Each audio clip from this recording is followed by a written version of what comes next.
I cannot describe to you how I feel right now. What I'm experiencing is so detached from the normal. I'm almost convinced I've finally gone insane. Almost. My wife, Bea, died during childbirth. She was gorgeous, funny, intelligent, stubborn. A woman whose laugh was so loud, eating in restaurants was a challenge. A woman whose stare was so intense, it made my hands shake. I lost her as she gave birth to our daughter, Sam. Of course, I could have resented Sam for taking away what was once mine in a way nothing else can be. For taking what was so truly and utterly pure. But I didn't. I knew Bea wouldn't have wanted any resentment. She wouldn't have wanted our only child to have a life ruined by hate. This isn't about grief. This isn't about the physical sucker punch of losing forever something you love. This is about something far more sinister. My daughter was lively, always running and screaming, leaping up and down the climbing frame, causing havoc in her class. So, for her 6th birthday, a trip with friends to the movies had left her so pent up with energy, I could barely keep up with her as she dipped and dodged between people on the pavement. She'd occasionally turn back through the sea of people and shout, "Daddy, come on!" in a tone that was almost petulant. I couldn't help but love her. I tried to chase her. I really did. She was too busy looking at me when she dashed out onto the road, and the bus didn't have time to stop. A sickening crunch, and the world fell silent. I cradled her broken form in my arms, too numb to weep, too hurt to move.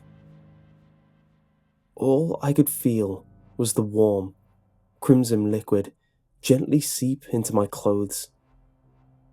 In the state of shock I was in, I could just think about how I was going to wash my jeans. It sounds horrible, I know, but a loss like that tears everything away from you and leaves you with the only bare thought process that make us human. The next week was a blur.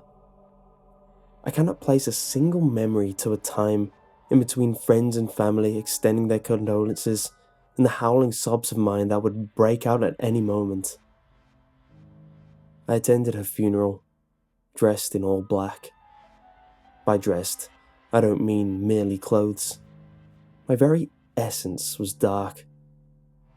I couldn't feel or think, and the next day continued as I went through the motions, like a dying man treading water. Everyone wanted to tell me about Sam, and how perfect she was, what an angel she was. As if I didn't know. As if I didn't realize what a gift my own daughter was. The man stood out from the rest. As he walked up to me and handed me this large, leather book, I assumed, at the time, he was a parent of one of Sam's friends, handing me a collection of their photos together. Or maybe I was too numb to even process his cold hands, and how he never mentioned my daughter once. For a month, I was lost. I drank and stayed in our now empty apartment alone, watching old box sets, too numb now to even cry. It was only when my sister arrived, when she held my hand and talked to me, that I began to come out of my shell. She'd sit and listen to most of the inane things I said, and gently coaxed me out of my depression. Not completely, but enough for me to begin to live what was almost a real life again. That was when I opened the book. I decided to remember Sam for all the joy she gave, and was prepared to reflect on her life without feeling miserable. I opened to the first page. It was essentially a binder full of Polaroid photos of my daughter growing up.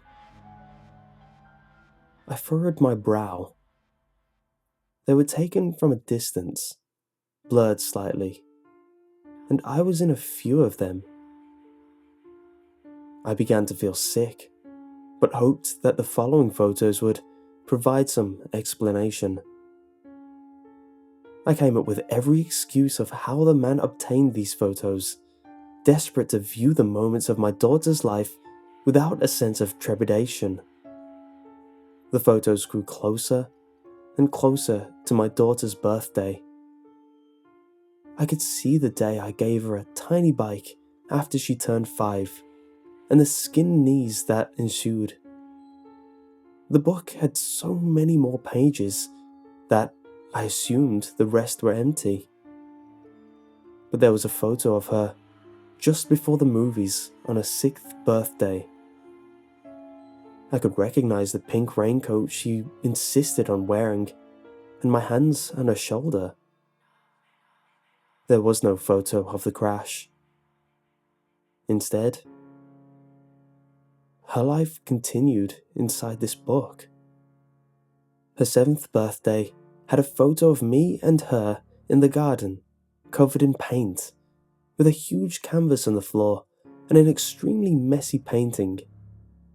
Her 7th birthday. Her 7th birthday. The reality of what I was seeing hit me then, and I slammed the book shut. I sat there, in the kitchen table, staring at the leather.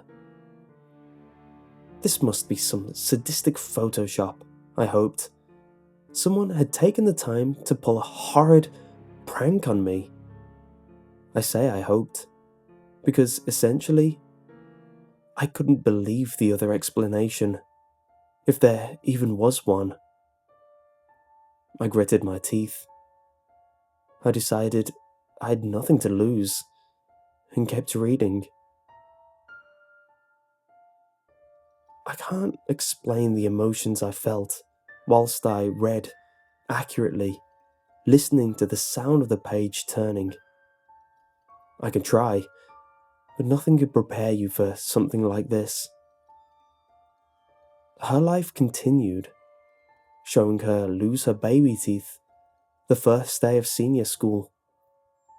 My turning of the pages became more frenzied, and I began to notice something. The photographer was getting closer and closer to her as she grew older. Not in every photo, but a general trend. The photographer was getting closer and closer. More daring, perhaps. She was beautiful, stunning. As a teenager, she looked just like her mother, all curls and smiles.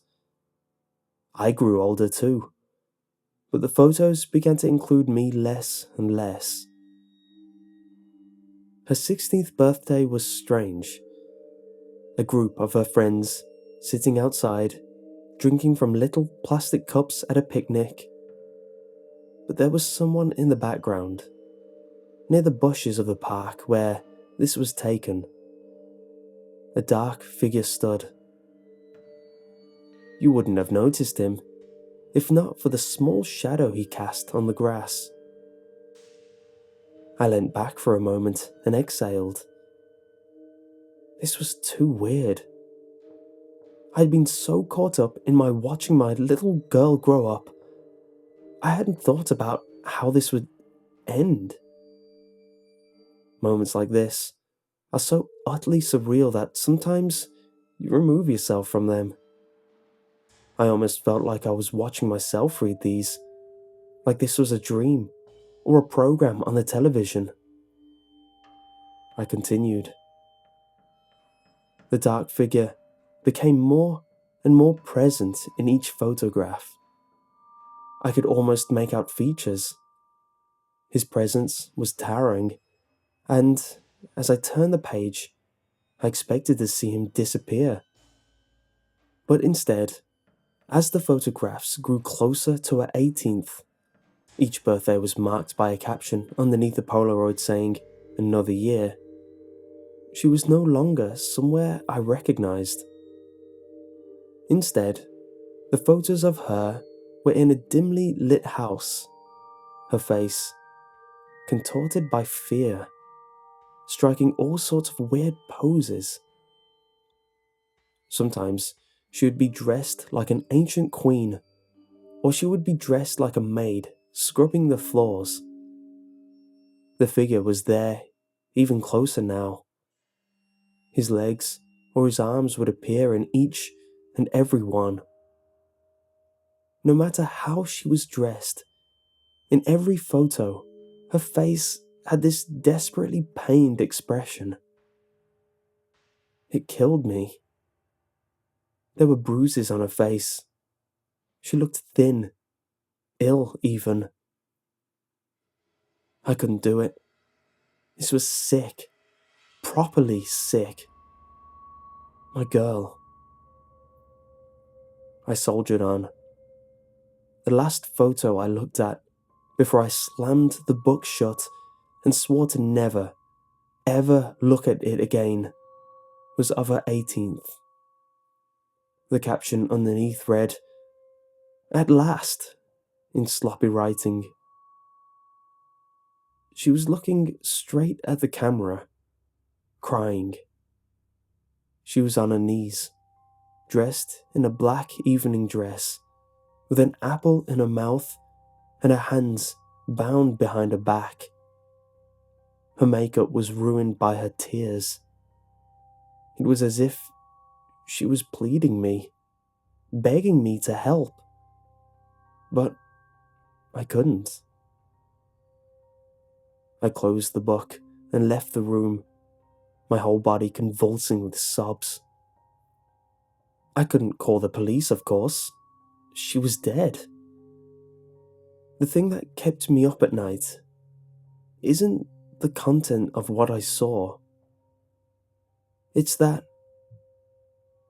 there were so many pages left.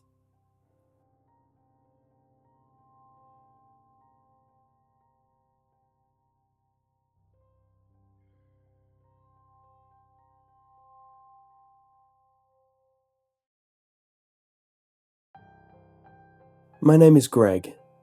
I just moved into my new house in Pennsylvania. Me and my girlfriend have had the house for at least 4 months now, and we've managed to mold it into what we've wanted for years. My girlfriend, Carmen, works almost the entire day, so I find myself with the entire new house to myself, with a lot of time to kill. But let's just cut to the chase. My phone vibrates. From Carmen. "Going to be home late. Sorry, babe." Probably work, I assumed. With her being so conned into staying late by her new boss, I should expect her home at about 12. I might as well go to bed now. And with that, I slid into bed and fell asleep soundly. When Carmen wasn't home, I always felt insecure, like I wasn't safe. It was always a thing I had when no one was in the room, and before Carmen came into my life, I wondered how I even slept. But tonight was different. The pillow was just that more comfortable, the sheets were silkier, and the refreshing breeze coming from the bedroom window guided me to slumber. Slam! I awoke to the alarming sound of a window or door shutting. I gazed over at the clock, still half asleep. It read 10 o'clock, indicating that I hadn't gotten much sleep for one, and two, that Carmen couldn't be home this early. With that, I arose to see that my window, that was 3 or so inches cracked before, was now fully open, and the blinds had fallen onto the floor with a large gust of wind that now blew into the room. I got up, shut the window, and plopped back into bed and again quickly fell asleep.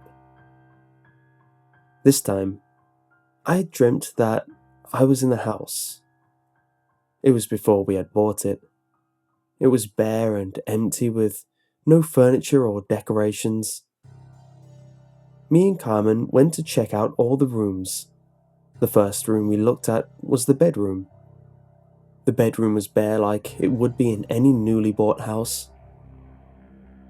Just as I had remembered, me and Carmen had lied down on the bed and agreed this was right for us. With a giggle or two, we got up and checked out the other rooms.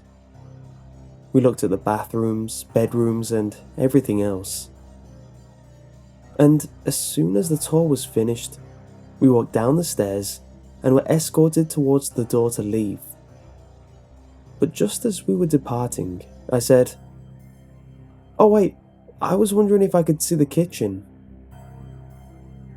The man replied with a puzzled face, "Oh no sir, we already have a resident there." Taking it as a joke, I asked, "Well, can I see it though?" And with haste, he showed us to the kitchen. I turned the corner and saw the darkened room. It stuck out against the rest of the house dramatically. It had a counter stained with darkened marks. The ceiling and corners were covered in what looked like black mold, and in the center was a huge scorch mark where our dining room table was at in reality. In disgust, I turned to Carmen. Carmen, with a straight face, said to me, "What's wrong? Don't you mind sharing?" Thud. I awoke. The noise this time was recognizable. A door downstairs opening. I glanced at the clock and saw it was 12. It was probably Carmen, so I slumped over and closed the window so she wouldn't ask about the curtains. All I wanted was sleep, and now that she was home, I hoped I would finally get some without noises waking me up constantly. I lay back and closed my eyes as I heard her walk up the stairs. When she reached the top of the stairs, there were no more footsteps heard. I wondered what she was doing and glanced up. I was surprised to see that someone twice as tall as Carmen was standing in the doorway, completely still.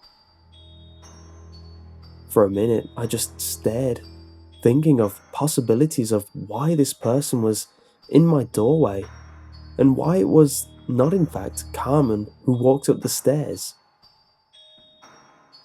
"Is she in the kitchen?" the person asked, now clearly a distinguished male. "Is she in the kitchen?" it repeated, and then left downstairs without making a single noise. I woke up again. It was a dream, I had realized. Glancing at the clock again, it was 12:30 still. I figured I must have dozed off as soon as Carmen walked in. I flared my arm to the right to find that Carmen wasn't in bed. Then, the noise of a door opening and closing echoed through the home. Was Carmen home this time? I had to know for sure.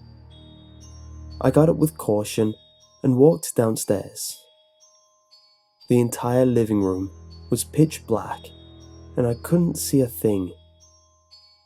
I waltzed my way into the kitchen, and to my relief, the back door had blown open like my window. I fast walked over to the door and closed it. I turned to see the tall figure staring blankly at me. I jumped in fright as it said, "Is she in the kitchen?" I awoke to the same slam. Glancing at the clock, it was 10. Too early for Carmen to come home. This was the last time. All I wanted was sleep, and it was time I stopped this reoccurring dream.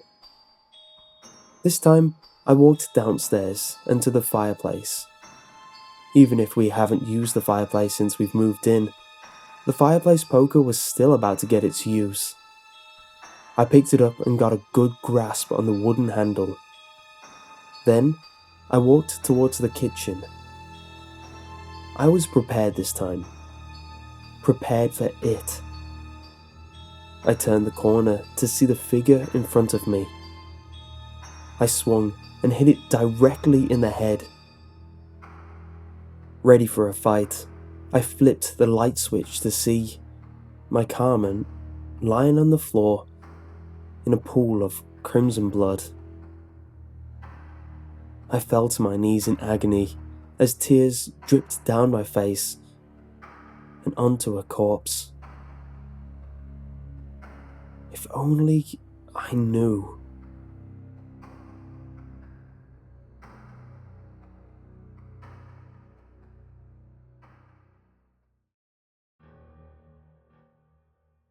I can't stand when someone is walking behind me, or simply that feeling of being watched or followed. It's not pleasant at all. And personally for me, it's unbearable.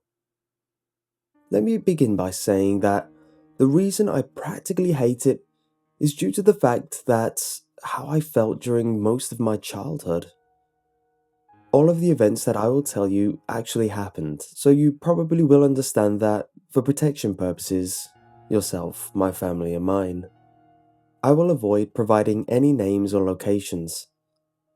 Also, you should know English is not my primary language. I was born in a small town, surrounded by hills, factories, and railroads. Its weather was mostly dominated by rain, hail, and snow, and its streets were poorly adapted to handle such drastic climate changes. Being a small town, the places that you could visit during your spare time were limited, so it wasn't unusual that you saw half the town in the movies during the weekend, or even buying groceries for the week. Extremely boring if you ask me. It was in this old, forgotten, and non-pretty little town that my parents bought their first house. It was relatively large, considering the continuous movement of trains and tractors and traffic chaos that was common every day. They were lucky enough to get a house away from all that in a relaxed and familiar colony. It was originally a one-story house, which turned out to be perfect as there were only my parents and my two brothers. But after I was born, space became an issue, so they decided to expand it and build a second floor. This is basically how the house was distributed. In the first floor, there was the dining room, the kitchen, one bedroom I shared with my older sister, a full bathroom, and a small hallway that led towards my older brother's room. On the second floor was a TV room and, at the end, my parents' bedroom with their respective bathroom. There was a small balcony with metal railing at the foot of the stairs to go to the second floor. This was pretty cool as you had a panoramic view of the TV room and you didn't need to go all the way downstairs to call someone. You could just do it from the balcony. It was poorly designed, I must say, as the ceiling was such a high level that not even a 6'5" tall person could reach it. This abnormal height between the floor and ceiling caused that everything looked darker than normal at night. Now that I think about it, it was a very strange house. I have good and bad memories during the 11 years I lived there. You could say we were a close but dysfunctional family. I got along well with my two older brothers, although it wasn't unusual that we had differences from time to time, as we were 5 years apart each. My parents, however, used to fight horribly, almost daily, and unfortunately, my brothers and I were the main witnesses. These fights normally ended with my dad breaking something and leaving the house furious, and my mum crying and cursing out loud in our presence. My mum used to get very irritable and suffered from severe episodes of depression. She vented her frustration on us and exploited at the smallest detail by hitting us or simply just saying things a child should not hear. After these episodes, she got full of remorse and promised us that it wouldn't happen again. We loved our parents and understood that not everything could be perfect, but we knew it would happen again. It was a vicious circle full of tension. You might be wondering, why do I tell you all of this? Well, I think it's important. I've heard that a negative environment attracts negative things, but to be honest, I'm not sure if it applies in this case. Yes, my parents had trouble, but I always felt that these issues were intensified by whatever thing it was in that house. It's not easy for me to recall all of these bad memories, but I really need to get it off my chest. There is something that, up until today, I can't get out of my head, and that is the terror I experienced whenever I was on the second floor and mostly near those stairs. I had a golden rule to never get near those stairs when it got dark. Unfortunately, I woke up almost every night due to biological necessities, but I couldn't stand going to the bathroom on my own because outside my bedroom, you could see the edge of the stairs, and that freaked me out. I had to wake my older sister up, who unwillingly joined me. I wasn't inconsiderate, let me be clear. She used to do the same thing to me. Being together gave us a false sense of protection. I can't fully explain what I felt whenever I was near those stairs, the TV room, or my parents' bedroom, but it wasn't pleasant. I felt watched, stalked, and unwelcome. I felt there was something there, something bad that wanted to harm me. I fell off those stairs more times than I can remember, even though I tried to be extremely careful. I can't find a rational explanation for those occurrences. I remember this one time, my sister and I prepared a puppet show in the balcony. It was my mom's birthday and we wanted to surprise her, so we basically covered up the balcony and its metal railing with a thick blanket. We got 2 small plastic chairs and sat down while we extended our arms so you could only see the puppets from the other side. It was the middle of the balcony when suddenly I felt my chair was pushed to the edge, and before I could react, I fell off the stairs, hurting my coccyx. My mother blamed my sister, but I knew she wasn't guilty, and when I tried to explain what had happened, my mom told me to stop trying to defend her by making stuff up. I wasn't lying. Something had pushed me, and it wasn't my sister. I also had nightmares almost every night. The funny thing is that my nightmares consisted almost of the same thing, with slight variations. It always started with me waking up at night with an extreme thirst. When I headed to the kitchen for water, I stopped to watch a curious porcelain doll with dark hair and a white dress in the middle of the living room. When I got closer to her, I noticed one of her arms move and an evil glint in her eyes. At that moment, I realized that something was not right.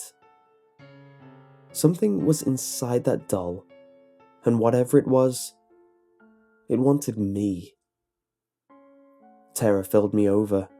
I knew it was coming, and if I wanted to live, I had to run and reach my bedroom. Only then would I be safe. That's what I did. I ran desperately. but I couldn't run fast as my legs did not respond like they were supposed to. Some nights, I reached my bedroom and I was safe. It couldn't touch me. But most times, it reached me, dragging me and tearing me into pieces. Every night I woke up drenched in sweat and full of tears. It was horrible. I wasn't the only one that felt something was wrong. My brother had a lot of problems sleeping, and he told us that night after night, he could hear someone playing the piano on the second floor. Yes, your guesses are right. We didn't have a piano, and our house was far away from the rest, so we could not hear our neighbours, and let's be honest, that didn't make any sense. My sister could not stand being downstairs when it was dark either, and even less in my parents' bedroom. She claimed that she heard strange noises or had the light suddenly turned off by itself. My mom, who was religious in almost an extreme level, decided that the best thing to do was to take a priest so he could bless the house. And so he did. But that didn't stop it. As time passed, my parents fought more constantly, and my nightmares grew worse. I remember vividly one dream in which my father was lost. We were desperately looking for him all over the house. When I thought I had lost the battle, I found a hidden, long corridor in the closet of my parents' bedroom, and once followed, I would run into a dusty trunk. Opening it, I found a smaller box, and inside was my father, cut into pieces. Within me, I knew someone in that house had killed him, and it would come for us next. I remember I woke up crying and shaking and went directly to check on my dad, but he wasn't home. I went outside, and I couldn't believe what I was seeing. His car was completely smashed. He had an accident when trying to leave the house, and he was in the hospital. Fortunately, there were no complications, and he was back with us the next day. Anyway, I think I'm losing track here. My point is, there was definitely something in that house. Something I can't explain. Something evil. And it was clear that it didn't want us there. There were also many things that happened in that house. Many of them scared the hell out of me. But among all of them, there was one particular event that marked me completely. I was around 10 years old. I woke up as usual, late at night, this time due to an extreme thirst. I wanted a glass of water, but I didn't want to go alone to the kitchen, so, as always, I turned to my sister to go along with me. This time, though, it was different. No matter how many times I tried, she did not wake up. She just ignored me. I was scared, but I couldn't stand the thirst. Besides, my throat was raspy. I decided to go to the kitchen alone and made up my mind about not looking to the balcony/stairs section when I got back to my room. Believe me, I don't think I've ever wanted to drink water that much. I took the biggest cup I could find, filled it to the top, and drank it almost in a single gulp. I then headed back to my room. But once I reached the hallway, I stood still, as an eerie feeling overtook me. I could clearly feel someone watching me from behind. I remained still for a few more seconds before I turned around slowly to meet the balcony. Everything was dark, so I couldn't see very well, but I had the impression that someone was standing at the foot of the stairs. I was paralyzed, and I had to be hallucinating, but how could I? I was definitely wide awake. I had to make sure. With all my willpower, I moved a little closer to the stairs. It was not my imagination. Someone was standing there. I froze. I could not move. I started having problems breathing. It was a woman. Her skin pale, greyish. She had long dark hair and had a long white dress like the doll of my nightmares. She was staring right at me.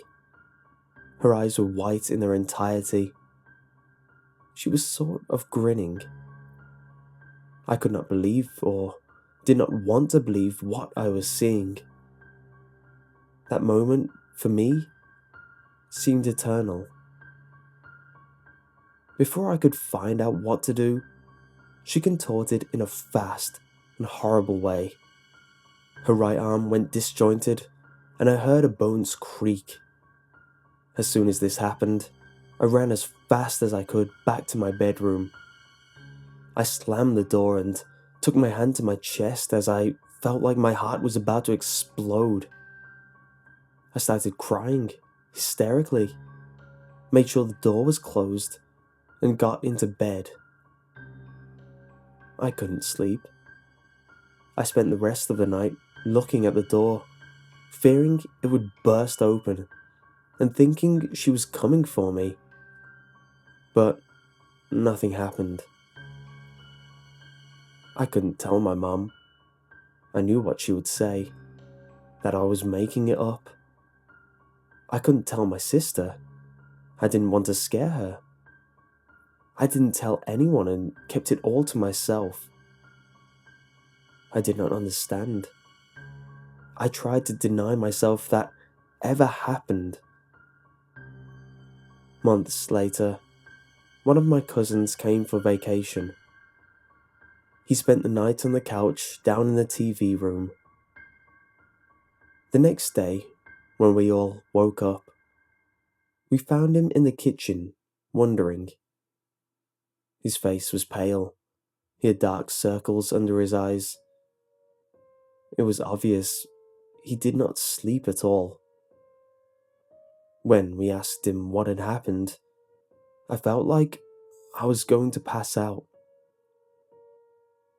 "There was a woman standing on the stairs," he said.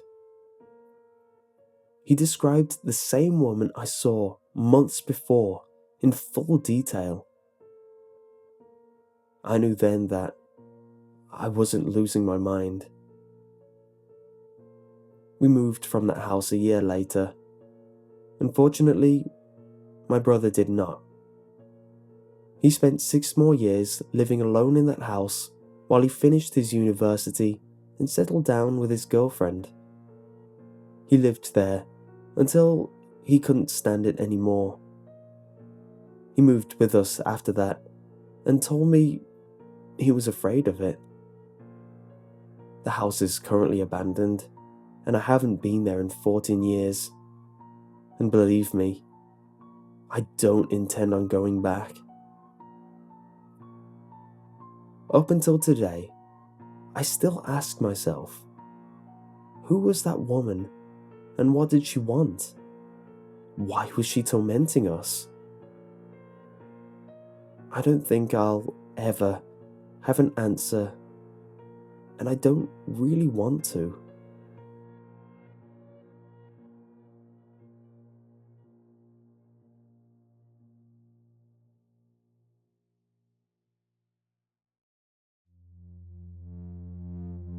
His face never changes. It's pale white, his eyes are grey, empty, wide. So wide. I can't take my own eyes off them, and because I can't, I feel them painfully dry up. just as his should. But they don't. He never closes them. He's always watching. His smile, that godforsaken smile, just like his eyes, so impossibly wide.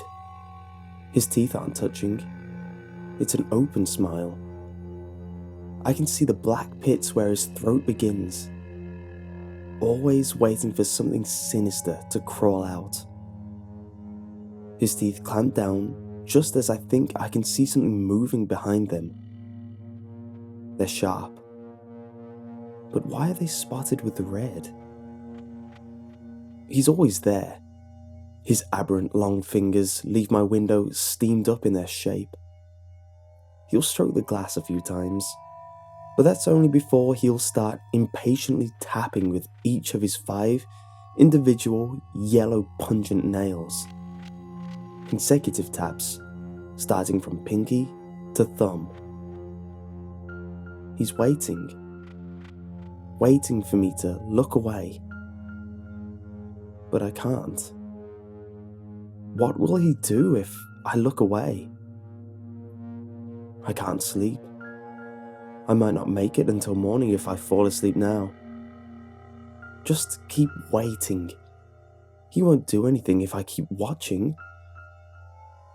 My eyes are getting heavy. I don't know how much longer I can stay awake. My lids are fluttering so much. It's like watching an old film. Watching him fade slowly in and out of frame. Black. I've closed my eyes.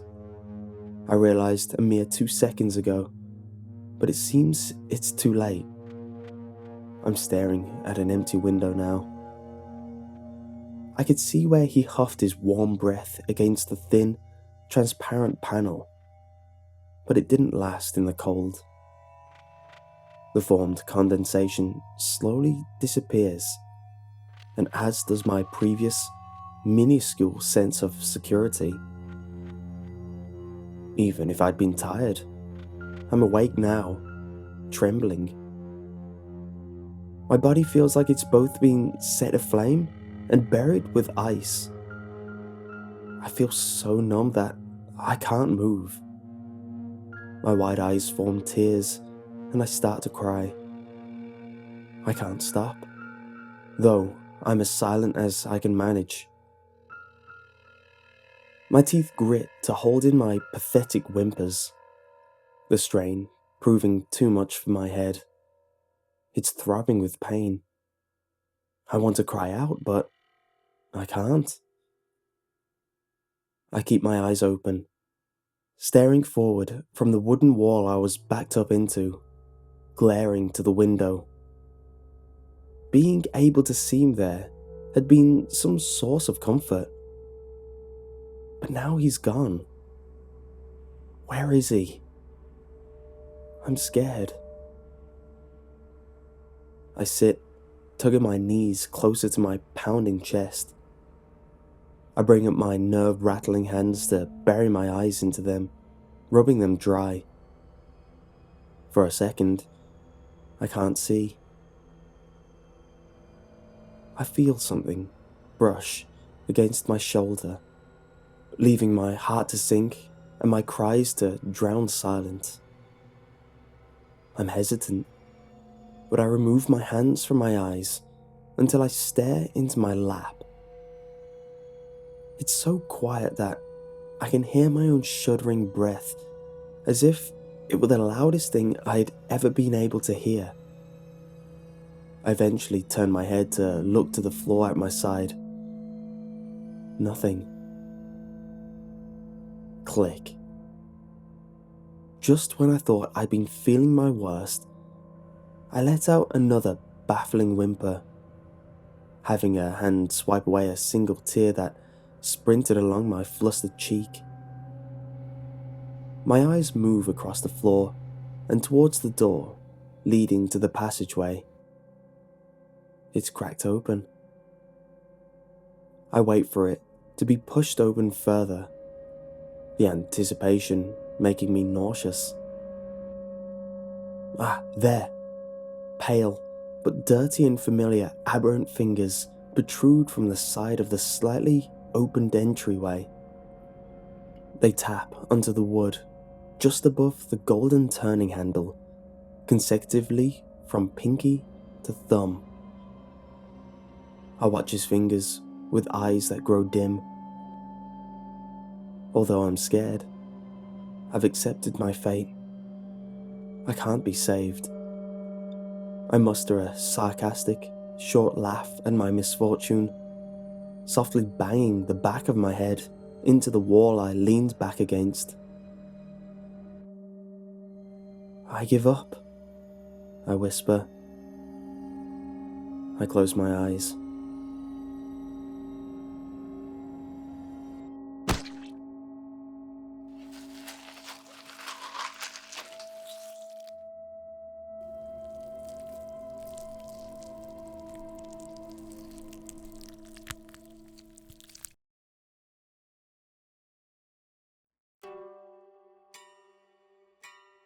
The dirt path that winds down the valley outside his cabin would make him question the need to go to school. In fact, going into town seemed pointless. It was good exercise, and it was a beautiful view, but there was simply nothing to be accomplished with going to school.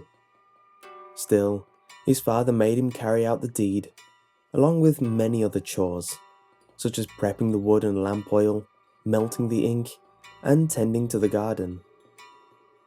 His father lived old-fashioned, and the son preferred it that way. On the dirt path, there were possibly unknown dangers on the walk to school. Wildlife, pedophiles, muggers and murderers. But he carried no weapons or defense while his father hunted farther up in the mountains.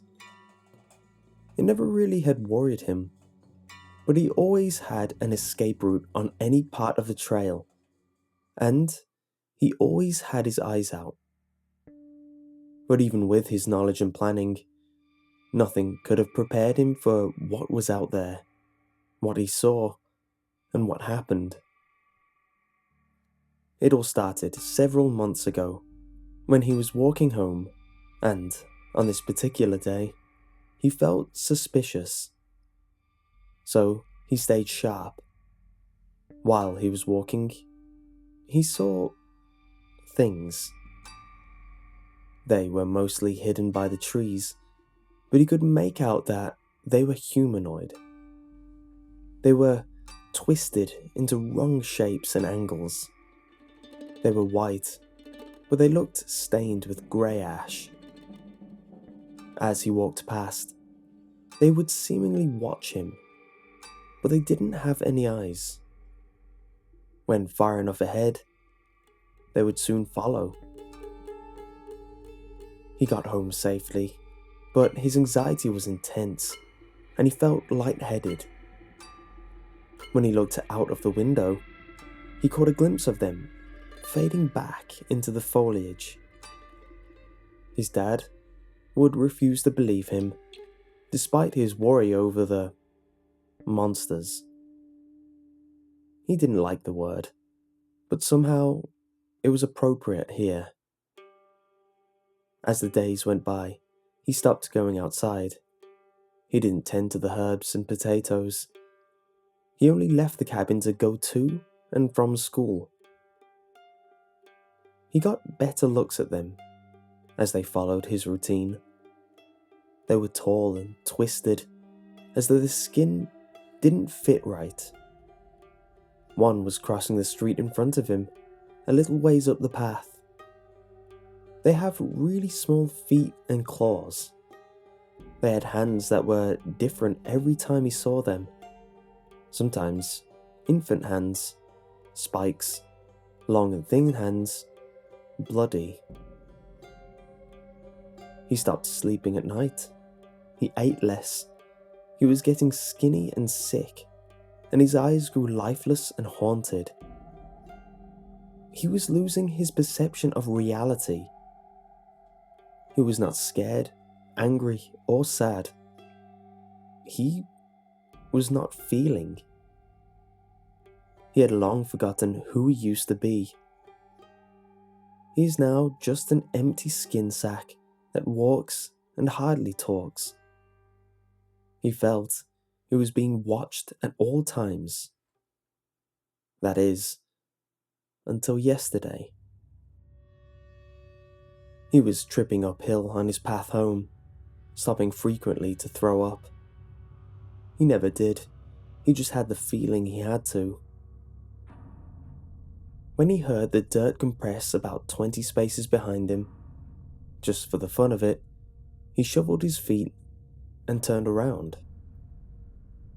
There was a man with a scraggly beard. He had dirty clothes and glasses. His hands were shaky and holding a knife, licking it slowly with his cancer-ridden tongue. The boy instantly came back. He looked around for one of his old paths he had scoped out. He was too surprised to make a run for it. The stranger grew closer and spoke in a monotone, raspy voice. "Don't scream. Don't you dare. Take off your pack." He pointed with the knife to the boy's feet. The child started to cry and dropped his backpack in the mud. The stranger kicked it off into the bushes. He took a moment to rub his crotch. "You won't need that where you're going." He started to reach for the boy. Suddenly, there was a thunder like a battle horn as dirty things came out of the woods, and the man was swooped up in their hands that had changed into mouths full of teeth. The stranger's screams were drowned out into ripping and tearing as 4 of the things ripped him into chunks and ate him through their hands. When they had finished, they then stood erect and helped the child off the ground and dressed him with infant hands. One retrieved his pack from the bushes. They dispersed back into the day, leaving nothing behind but his knife. Not even blood was there. His clothes were cleaned, and so was his bag. He heard the battle horn again, and more screaming being drowned in the distance. That day, he realized that the things that have been stalking him were not monsters. That day, they protected him from a real monster. Real monsters are plain and will not hide. They will not stop. They are scary. He didn't know what to call them. Every hero had a name. Something inside him told him they were called the Hallows.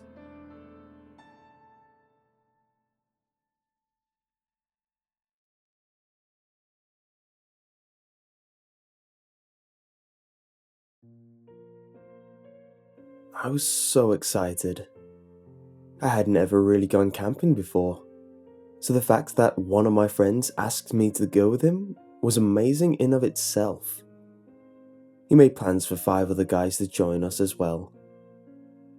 The plan was to leave right after class on Friday evening and drive up to an old, abandoned farmhouse, which, in Kansas, aren't too uncommon.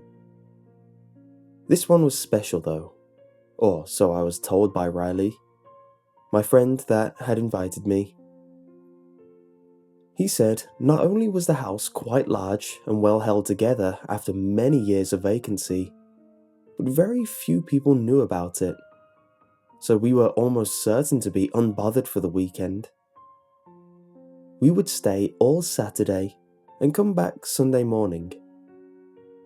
At around 6 p.m, the last guy, Seth I think, finally arrived at the cars. We had a white Suburban from Riley and a small Honda van. 4 people rode in the van, while 3 people in the Suburban. But the Suburban was also full of all our junk we planned to bring. We left by around 6:30 and drove for nearly an hour before stopping at some burger place to eat a quick supper and shift drivers. After another 2 hours drive, we arrived at the farmhouse. The farm area was large, empty, and the fence that used to surround it was in shambles. The house, however, looked very nice, almost kept. After unpacking most of our things and laying out blankets and the bed frames still in the house, someone suggested we turn in early so we could go fishing in the morning. Not being a late person, I was fine with the idea. And, after some work, I got everyone else to agree with me. There were only 3 beds in each of the 2 rooms, so me, Riley, and some other guy I'd never met shared one room, and the 3 other guys shared the other. A guy named Roy decided to take the torn-up couch downstairs. I had a bit of trouble falling to sleep, a bit uneasy about the whole drafty, creepy, abandoned house thing, but I eventually dozed off, unable to stay awake any longer. I woke up at the sound of Riley moving all his crap around. When I was able to open my eyes enough to see my phone screen with a time on it, it was just after 6:30, so I had to hurry if I wanted to catch anything. I rolled out of my bed, grabbed some jeans and a jacket, changed as quickly as I could despite my exhaustion, and grabbed one of 3 remaining fishing rods. When I got to the pond, Roy, Riley, and 2 other guys were there. I cast my line in and sat silently, waking up with the rest of them. Over the next hour or so, the other 2 people made their way to the pond and everyone had woken up a bit more and were chatting about their restless nights. "So, which one of you idiots decided to come downstairs last night?" Roy shouted over the other voices. I was expecting for someone to laugh and give some excuse, but nobody even flinched. "You're not in any trouble, but it was too dark for me to see your face, whoever it was. So for my curiosity, who the hell was it?" Minutes went by with Roy just staring at our faces for any sign of conceal. I decided to speak up and try to figure out who it was. "What did they come down for? Did they sleep down there?" "I don't know. They didn't say anything and I was so tired I dozed back off." "Well, what did they do?" I asked. "I told you, I was tired. All I know is that I saw someone come downstairs, look at me, then I fell back asleep." In fear of getting hit, I held back further questions. On the positive note of that, Roy packed up and everyone else followed. Fishing was good and we had plenty to eat for today and tonight. We walked back to the field in front of the farmhouse, let off our jackets, and ran out again. Roy had dug up an old frisbee, so we divided to 2 teams quite sloppily, so that we were uneven, 4 against 3. We played for maybe an hour, when we switched to baseball. Then some guys started playing poker on the grass and I sat out.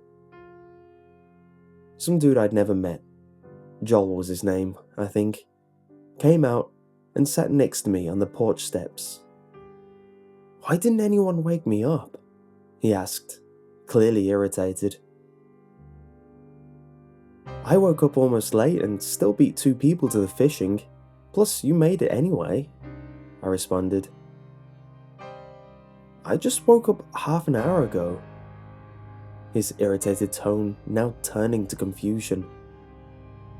"Shut up, you went fishing with us, and I know sure as hell you were playing ultimate frisbee with us." My tone was clearly angry.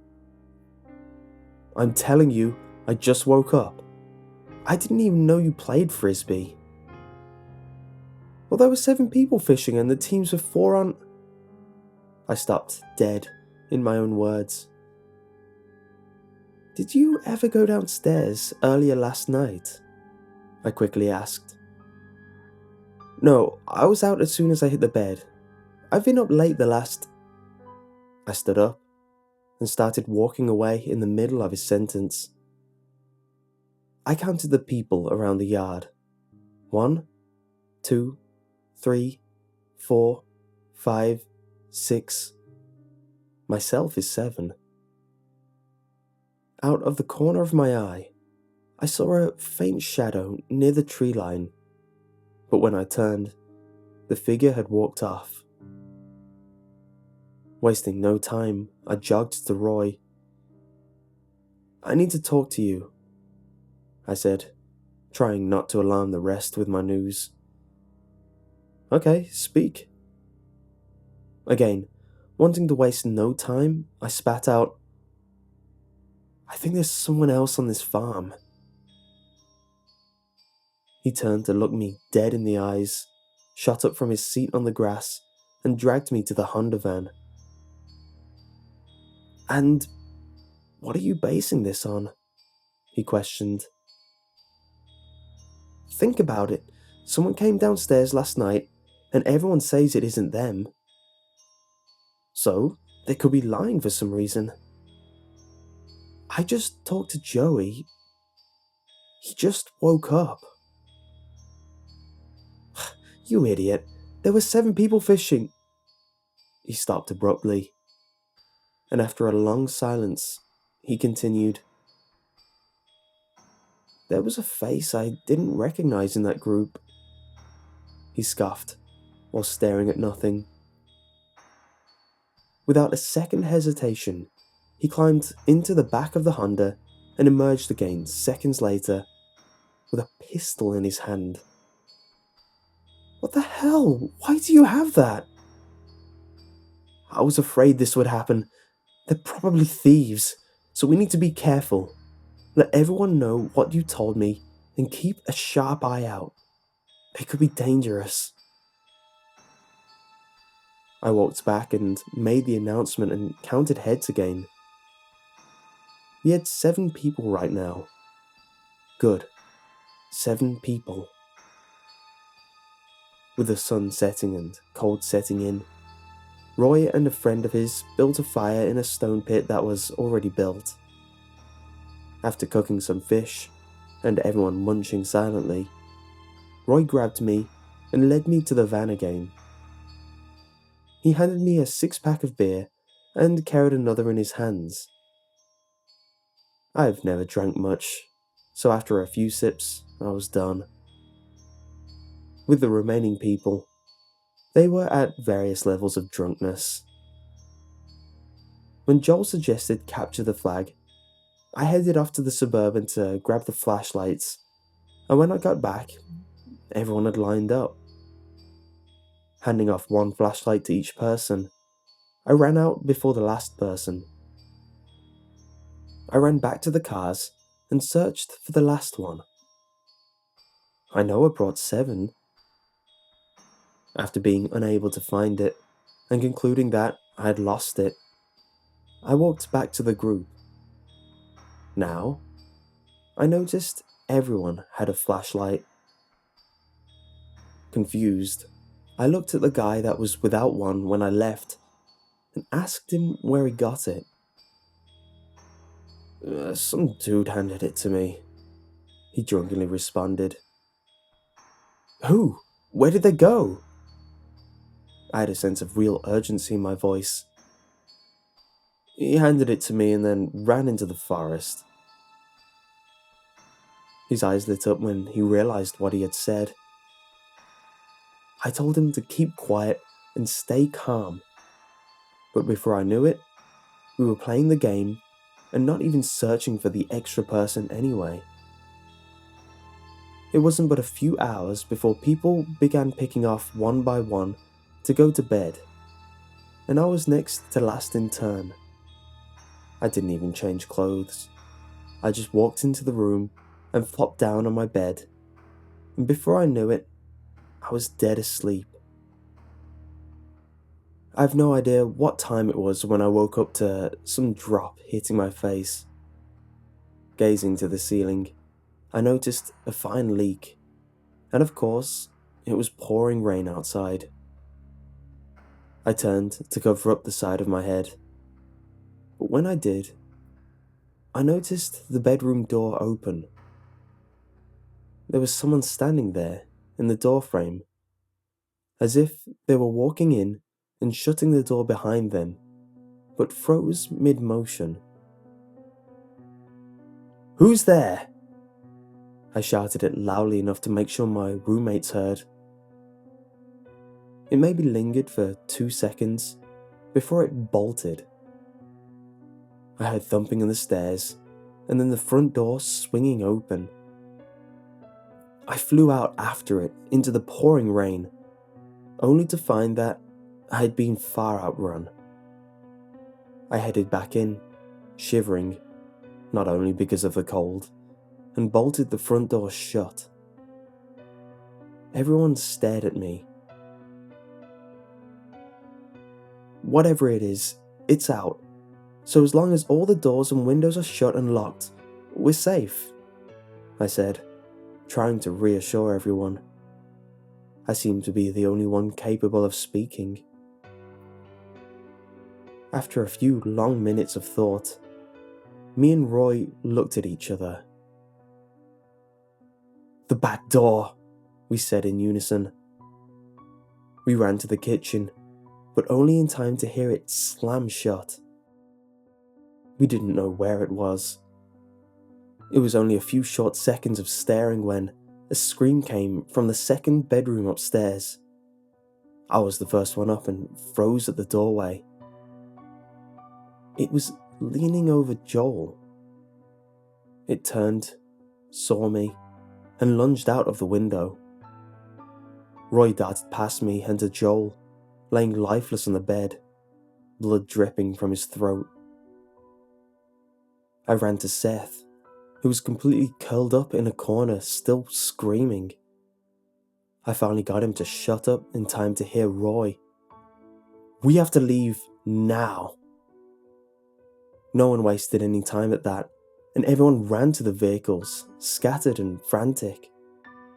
I got in the car, along with Riley and Roy. A scream came from the house, and Roy immediately ran out and back to the house, gun drawn. I scooted the driver's seat and stared out the window. After minutes, I heard 3 gunshots, then saw someone running right toward the Suburban.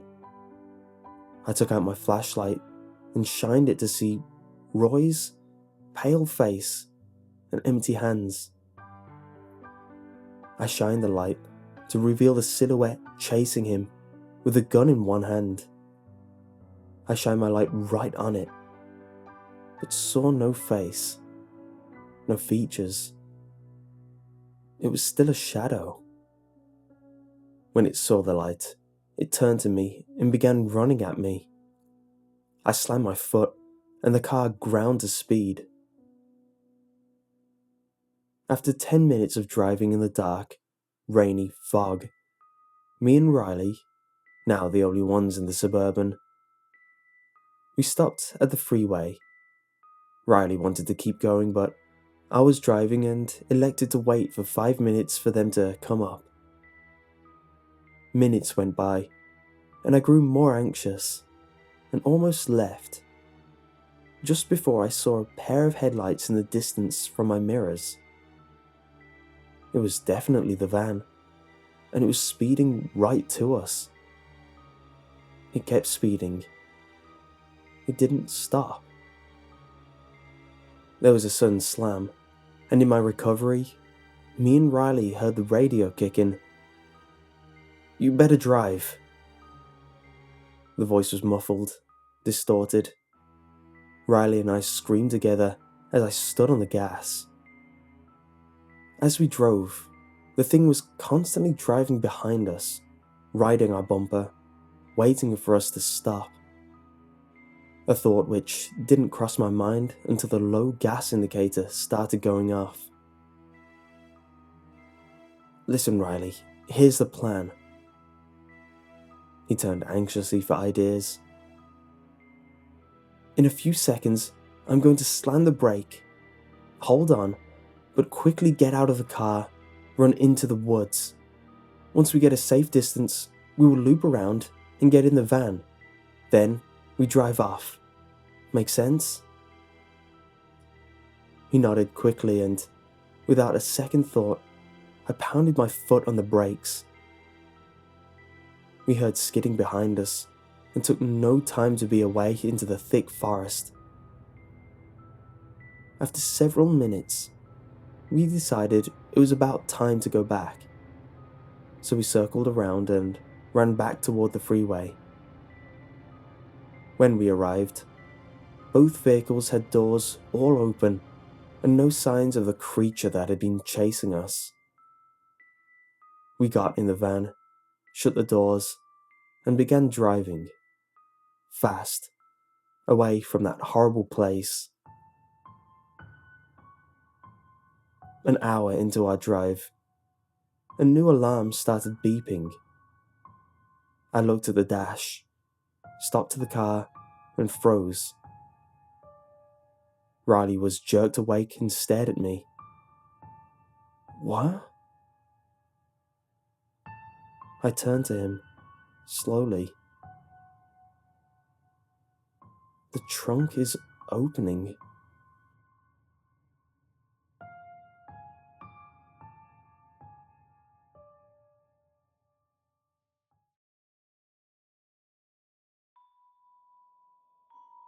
When I was in high school, my friend and I had a peculiar pastime. Like any teenage delinquent, we liked to cause trouble. We weren't vandals, we didn't deal drugs, and we certainly didn't bully kids in school. No, we liked to scare the living hell out of the new parents by hacking their baby monitors. We were insufferable little punks who thought we were too good to get caught, and that our little acts of mischief would go unpunished. One night, however, I learned my lesson and realized that I wasn't quite as bulletproof as my tremendous adolescent ego made me out to be. Dimitri, Kurt, and I went to the same school, shared many of the same classes, and hung out almost every evening after chow time. We watched prank shows, played video games, talked about who had the nicest rack in school. One evening, we were trading scary stories at the park. Kurt shared the classic story about the single mother who heard a haunting voice on her baby monitor. Like most horror movies, it sounded like total crap. But Dimitri told us that it had happened to his mom once. On her own baby monitor, she'd heard a neighbor singing to her baby. Apparently, it was possible to accidentally tap into someone else's frequency. In an instant, a light bulb turned on in each of our heads. When you're close enough to someone, you don't need words to know what that person is thinking, and we could all tell we were thinking the exact same thing. We were going to buy a baby monitor and screw with people. Pardon the pun, but hacking a baby monitor is child's play. All you need to do is find a device on the same frequency as yours. Never want to do things half-assed, I purchased a high-end monitor with a frequency dial so we could prank as many targets as possible. The following night, we took our bikes, roamed the neighborhood, and found our first victim. We could see the nursery from the suburban home's second-floor window. Dimitri grabbed to the baby monitor and began tuning it to different frequencies until we heard breathing. I remember feeling excited as our plan finally came to fruition. Dimitri pressed the button and began exhaling heavily into the receiver. "Your little girl was delicious," he murmured, using a demonic voice. The light in the master bedroom turned on almost immediately, and we heard a shrill scream. Laughing our asses off, we quickly rode off down the street so we wouldn't get caught. We repeated the prank several times over the course of the following weeks, each taking turns talking through the monitor. Not wanting anyone to get wise to our little games, we chose a different house every time. People's reactions were priceless. Some others would reply in a panic, others seemed to know it was a hoax and told us to shut up, and one poor woman even started sobbing uncontrollably, begging us not to hurt her baby. I feel bad about the last one now that I'm older, but it was hilarious to me back then. My friends and I mimicked her high-pitched bawling and desperate cries for mercy for weeks afterwards. Yeah, we were royal dicks. Karma sucks, and I got what was coming to me one night. Kurt and Dimitri were busy studying for their midterms, so I went out on my own. By then, we'd gotten pretty much everyone in the surrounding neighborhood, so I decided to venture off across town and into unfamiliar territory. Finding a target wasn't difficult. You just had to look for cars with baby seats, houses with overly colourful cartoon-themed curtains, or toys left in the yard. I came across a house that fit all three criteria and parked my bike out of view. Playing with the tuner, I eventually found the right frequency. I could hear the sound of a baby snoring lightly. A devious little smirk pushed its way onto my lips, and my heart began pounding with excitement. It was my time to shine. "I am watching," I whispered into the monitor, using the creepiest voice I could muster. The house remained dark and lifeless. I figured the homeowners hadn't heard me. "I stand over your bed, watching, waiting. I will get you," I said, louder this time. Nothing, just the sound of crickets chirping and the occasional dull roar of a car driving down the street. It was a little odd. Parents usually reacted much quicker than that. I began feeling a little nervous and somewhat exposed. You know, like when you suddenly realize some creep is gawking at you. It was getting late and I had a long bike ride home. Just as I was about to give up and leave, I heard a strange, moist gurgling sound coming from the monitor. The quiet, rhythmic snores ceased, and I assumed the baby had woken up and was about to start crying.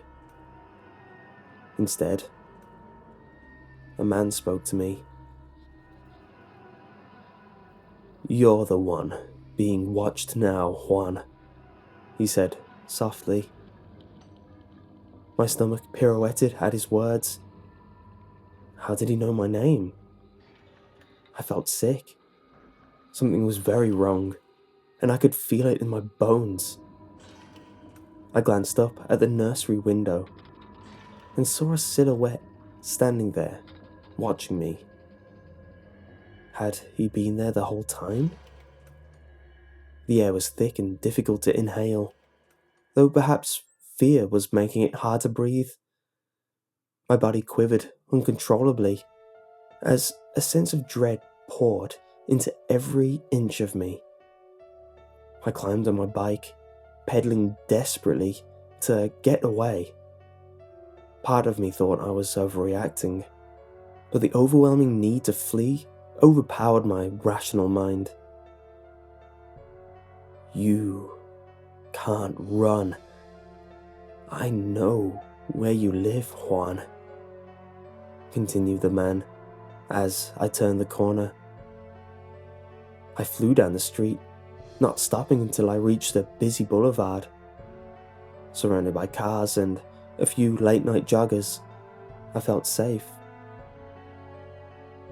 "Your hoodie will run red with your blood, boy," whispered the man, still talking through the baby monitor in my pocket. A passerby gave me a nasty look as I yelped loudly in fear, practically ripping my hoodie in a frantic attempt to remove it. To the stranger, I must have looked like some snotty kid tripping balls or something.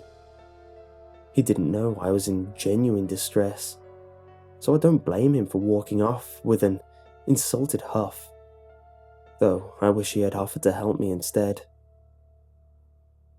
After stuffing the hoodie into my backpack, I noticed my name scrawled on my back.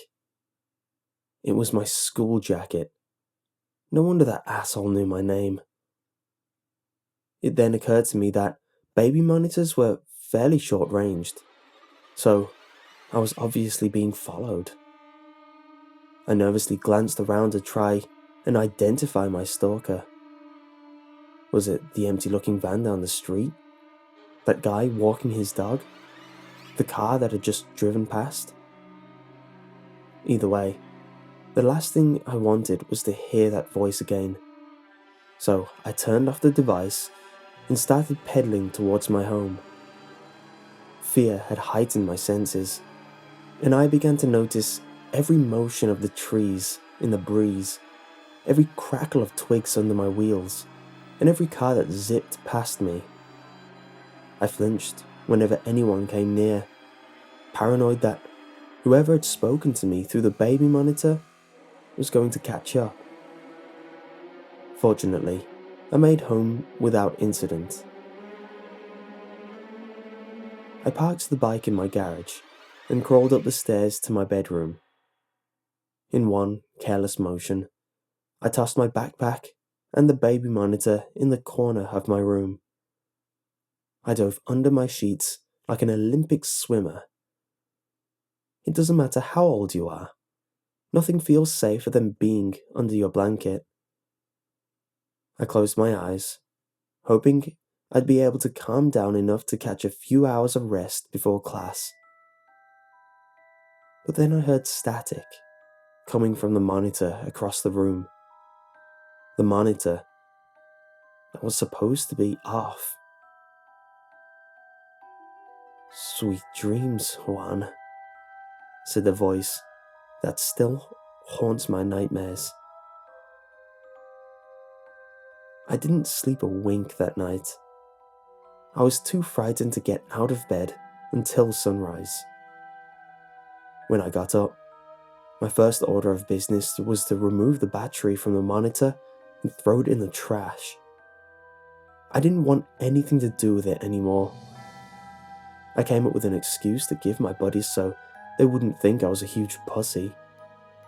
With massive bags under my eyes, I got dressed, had breakfast, and went to school.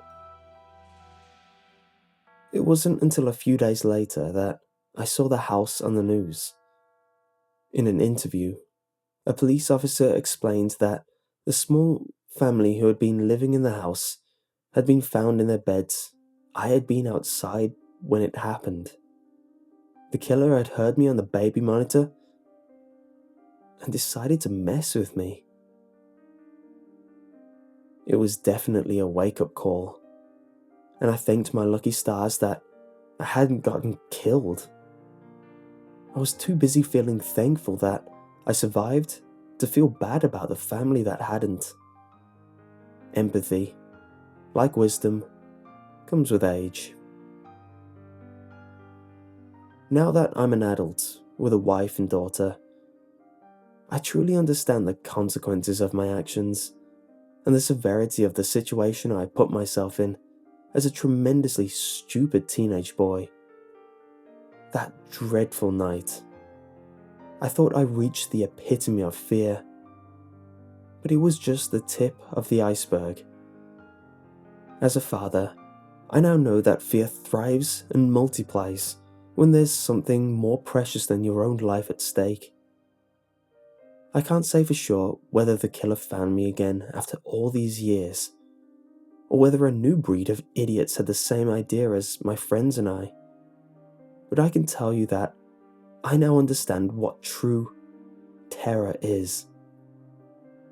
Late night, I heard something on our baby monitor that sent chills into my very soul, shackling me with a paralyzing fear that I doubt will ever leave me.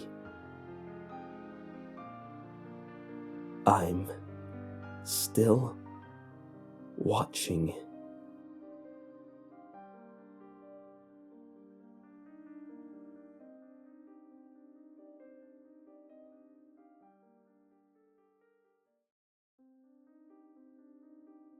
For the 10th time that day, Lucy's phone rang. She knew that because she had been counting. And for the 10th time that day, Lucy ignored the shrill sounds of the phone. She didn't much care for it. It was, if anything, annoying and too persistent for her taste. What she had learned was that persistence got you killed, much like curiosity, and she would be giving in to both those things if she were foolish enough to answer the phone. But Lucy was far from foolish. In fact, she was very in touch with the world and all of its faults. The truth of it was, the world wasn't safe anymore, and she made sure she stayed away from it. She never lit a single lamp, or even so much as a match. It would draw attention from the outside, as did her phone. But she was too nervous to leave her bedroom. She was too nervous to leave it, even to go to the bathroom, which is why she had a bucket sitting handily beside her bed. Her stomach rumbled, reminding her that she was also too much of a wuss to eat. It had been a week since that fear had settled, when the thought came to her that maybe food was the real danger. Where she used to be able to muster the courage to order a pizza, she couldn't now. She used to like ordering pizza, because the box was thin enough to fit it through the small space she allowed to appear for only a few seconds she had to interact with the delivery guy. Then, she would throw money out, not caring if he had to retrieve it from the ground. She lived in an apartment building, so it wasn't like it would be hard to find. Not many places for it to get lost. The second she had the pizza to herself, though, she made sure to slam the door firmly, and then she would relock all 12 locks she had installed. Of course, she hadn't even gotten the courage to make sure they were all still in place. She shook her head and huddled against the wall. Between her bed and the window she had covered with cardboard, she wasn't sure what she wanted to keep out, whether it be light or something else. All she knew was that it made her feel safe. Warily, she glanced at the mirror across from the room from her. Empty pizza boxes were stacked in front of it, and a crack obstructed from the top portion. But in the middle, she could see herself perfectly. Her light blonde hair were in endless knots. She was sure it would take hours to brush them through, which was why she knew it would be best not to try. It was clear that she had lost about 10 pounds, in her face most obviously. Her once chubby cheeks were now bony and looked sharp. Cheeks should never be sharp. Her once bright blue eyes looked as if they'd sunken straight into her skull. Lucy was disgusted with how she looked, but she knew it would only get worse.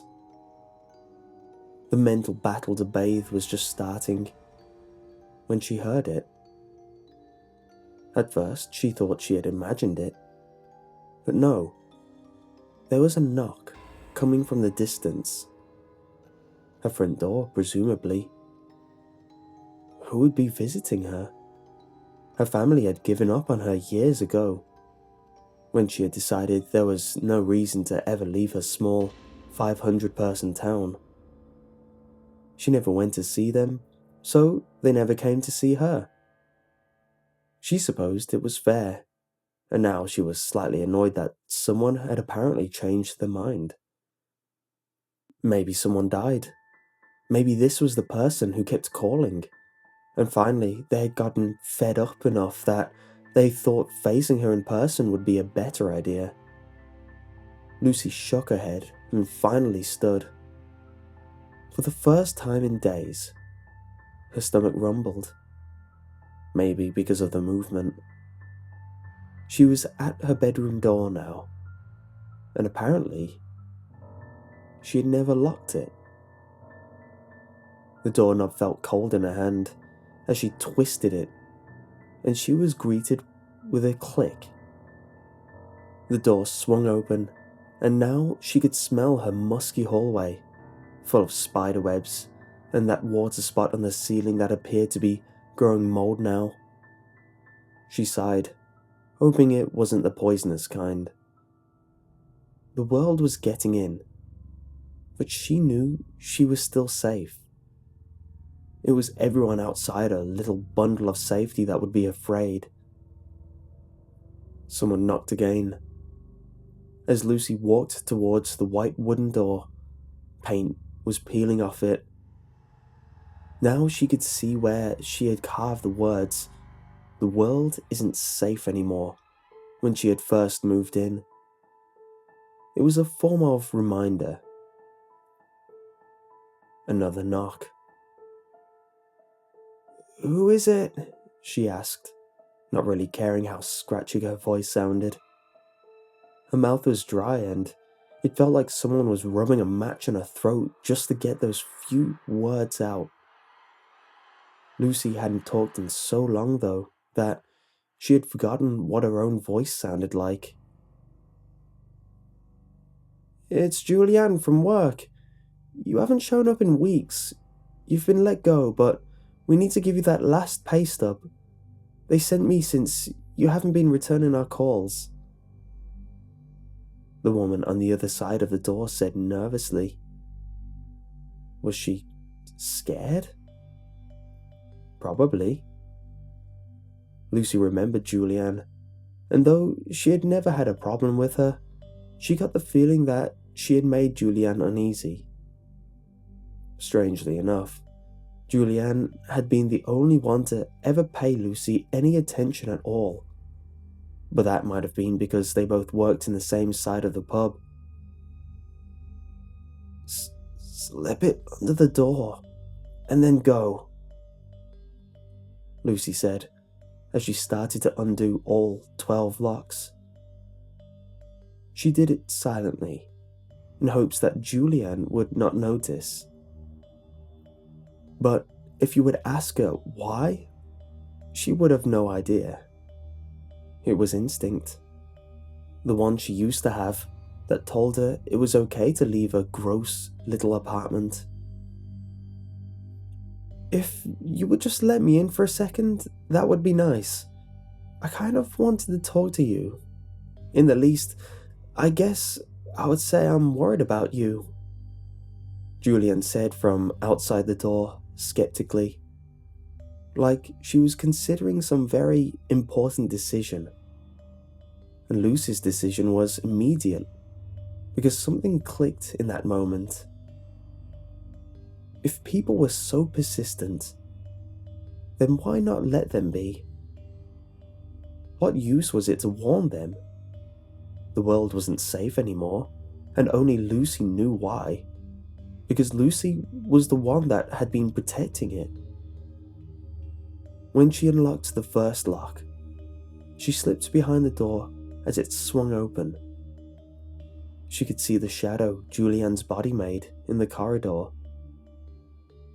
Julianne slowly began to enter and seemed unfazed until a door slammed behind her.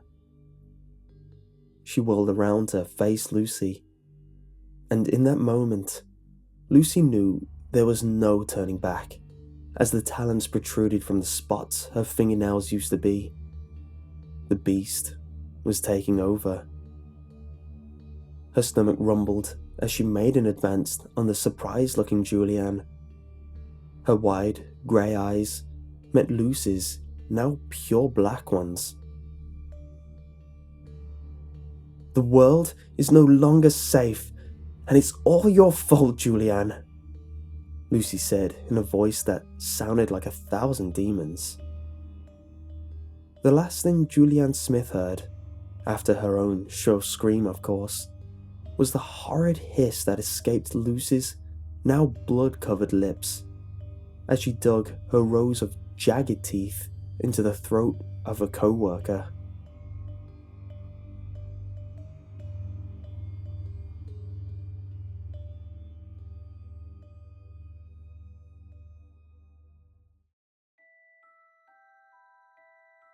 Bedtime is supposed to be a happy event for a tired child.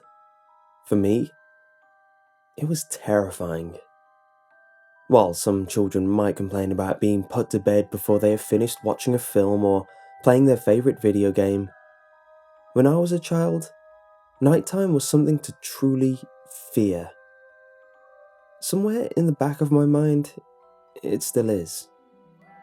As someone who is trained in the sciences, I cannot prove that what happened to me was objectively real, but I can swear that what I experienced was genuine horror. A fear which, in my life, I'm glad to say, has never been equalled.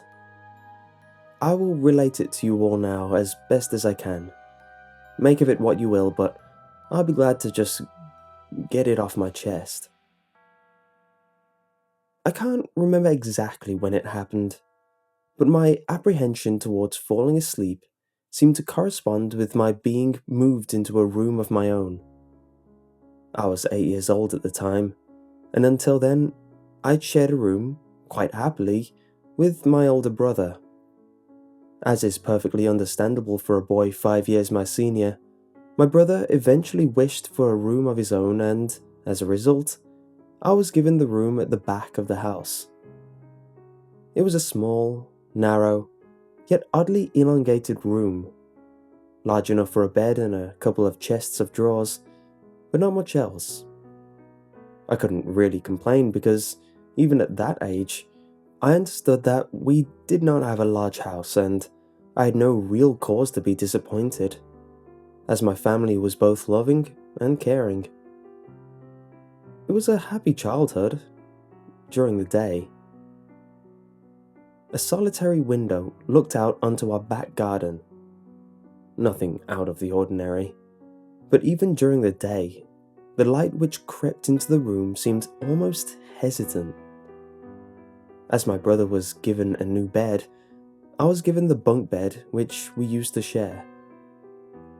While I was upset about sleeping on my own, I was excited at the thought of being able to sleep in the top bunk, which seemed far more adventurous to me. From the very first night, I remember a strange feeling of unease creeping slowly from the back of my mind.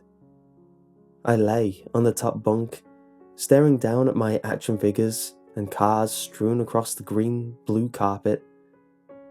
As imaginary battles and adventures took place between the toys on the floor, I couldn't help but feel that my eyes were being slowly dragged towards the bottom bunk, as if something was moving in the corner of my eye, something which did not wish to be seen. The bunk was empty, impeccably made, with a dark blue blanket tucked in neatly, partially covering the two rather bland white pillows. I didn't think anything of it at the time. I was a child, and the noise slipping under my door from my parents' television bathed me in a warm sense of safety and well-being. I fell asleep. When you awaken from a deep sleep to something moving or stirring, it can take a few moments for you to truly understand what is happening. The fog of sleep hangs over your eyes and ears even when lucid. Something was moving. There was no doubt about that. At first, I wasn't sure what it was. Everything was dark, almost pitch black, but there was enough light creeping in from outside to outline that narrowly suffocating room. Two thoughts appeared in my mind almost simultaneously. The first was that my parents were in bed because the rest of the house lay both in darkness and silence. The second thought turned to the noise, a noise which had obviously woken me. As the last cobwebs of sleep withered from my mind, the noise took on a more familiar form. Sometimes, the simplest of sounds can be the most unnerving. A cold wind whistling through a tree outside, a neighbor's footsteps uncomfortably close, or, in this case, the simple sound of bedsheets rustling in the dark. That was it. The bedsheets rustling in the dark, as if some disturbed sleeper was attempting to get all too comfortable in the bottom bunk. I lay there, in disbelief, thinking that the noise was either my imagination or perhaps just my pet cat finding somewhere comfortable to spend the night. It was then that I noticed my door, shut as it had been as I'd fallen asleep. Perhaps my mom had checked in on me and the cat had sneaked into my room then. Yes, that must have been it. I turned to face the wall, closing my eyes in the vain hope that I could fall back to sleep. As I moved, the rustling noise from underneath me ceased. I thought that it must have disturbed my cat, but quickly I realized that the visitor in the bottom bunk was much less mundane than my pet trying to sleep, and much more sinister. As if alerted to and disgruntled by my presence, the disturbed sleeper began to toss and turn violently, like a child having a tantrum in their bed. I could hear the sheets twist and turn with increasing ferocity. Fear then gripped me, not like the subtle sense of unease I had experienced earlier, but now potent and terrifying. My heart raced as my eyes panicked, scanning the almost impenetrable darkness. I let out a cry.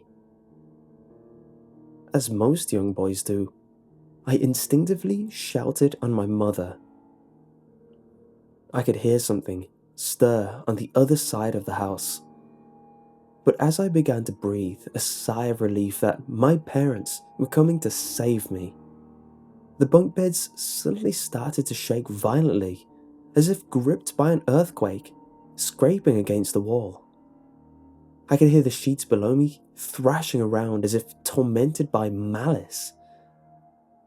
I did not want to jump down to safety as I feared the thing in the bottom bunk would reach out and grab me, pulling me into the darkness. So, I stayed there, white knuckles clenching my own blanket like a shroud of protection. The wait seemed like an eternity. The door finally, and thankfully, burst open, and I lay, bathed in light, while the bottom bunk, the resting place of my unwanted visitor, lay empty and peaceful. I cried, and my mother consoled me. Tears of fear, followed by relief, streamed down my face. Yet, through all of the horror and relief, I did not tell her why I was so upset. I cannot explain it, but it was as though whatever had been in that bunk would return if I even so much as spoke of it, or uttered a single syllable of its existence. Whether that was the truth, I do not know. But as a child, I felt as if that unseen menace remained close, listening. My mother lay in the empty bunk, promising to stay there until morning. Eventually, my anxiety diminished. Tiredness pushed me back towards sleep, but I remained restless, waking several times momentarily to the sound of rustling bedsheets. I remember the next day, wanting to go anywhere, be anywhere, but in that narrow, suffocating room. It was a Saturday, and I played outside, quite happily with my friends. Although our house was not large, we were lucky to have a long, sloped garden in the back. We played there often as much of it was overgrown and we could hide in the bushes, climb in the huge sycamore tree which towered above all else, and easily imagine ourselves in the throes of a grand adventure in some untamed, exotic land. As fun as it all was, occasionally my eye would turn to that small window, ordinary, slight and innocuous. But for me, that thin boundary was a looking glass into a strange, cold pocket of dread.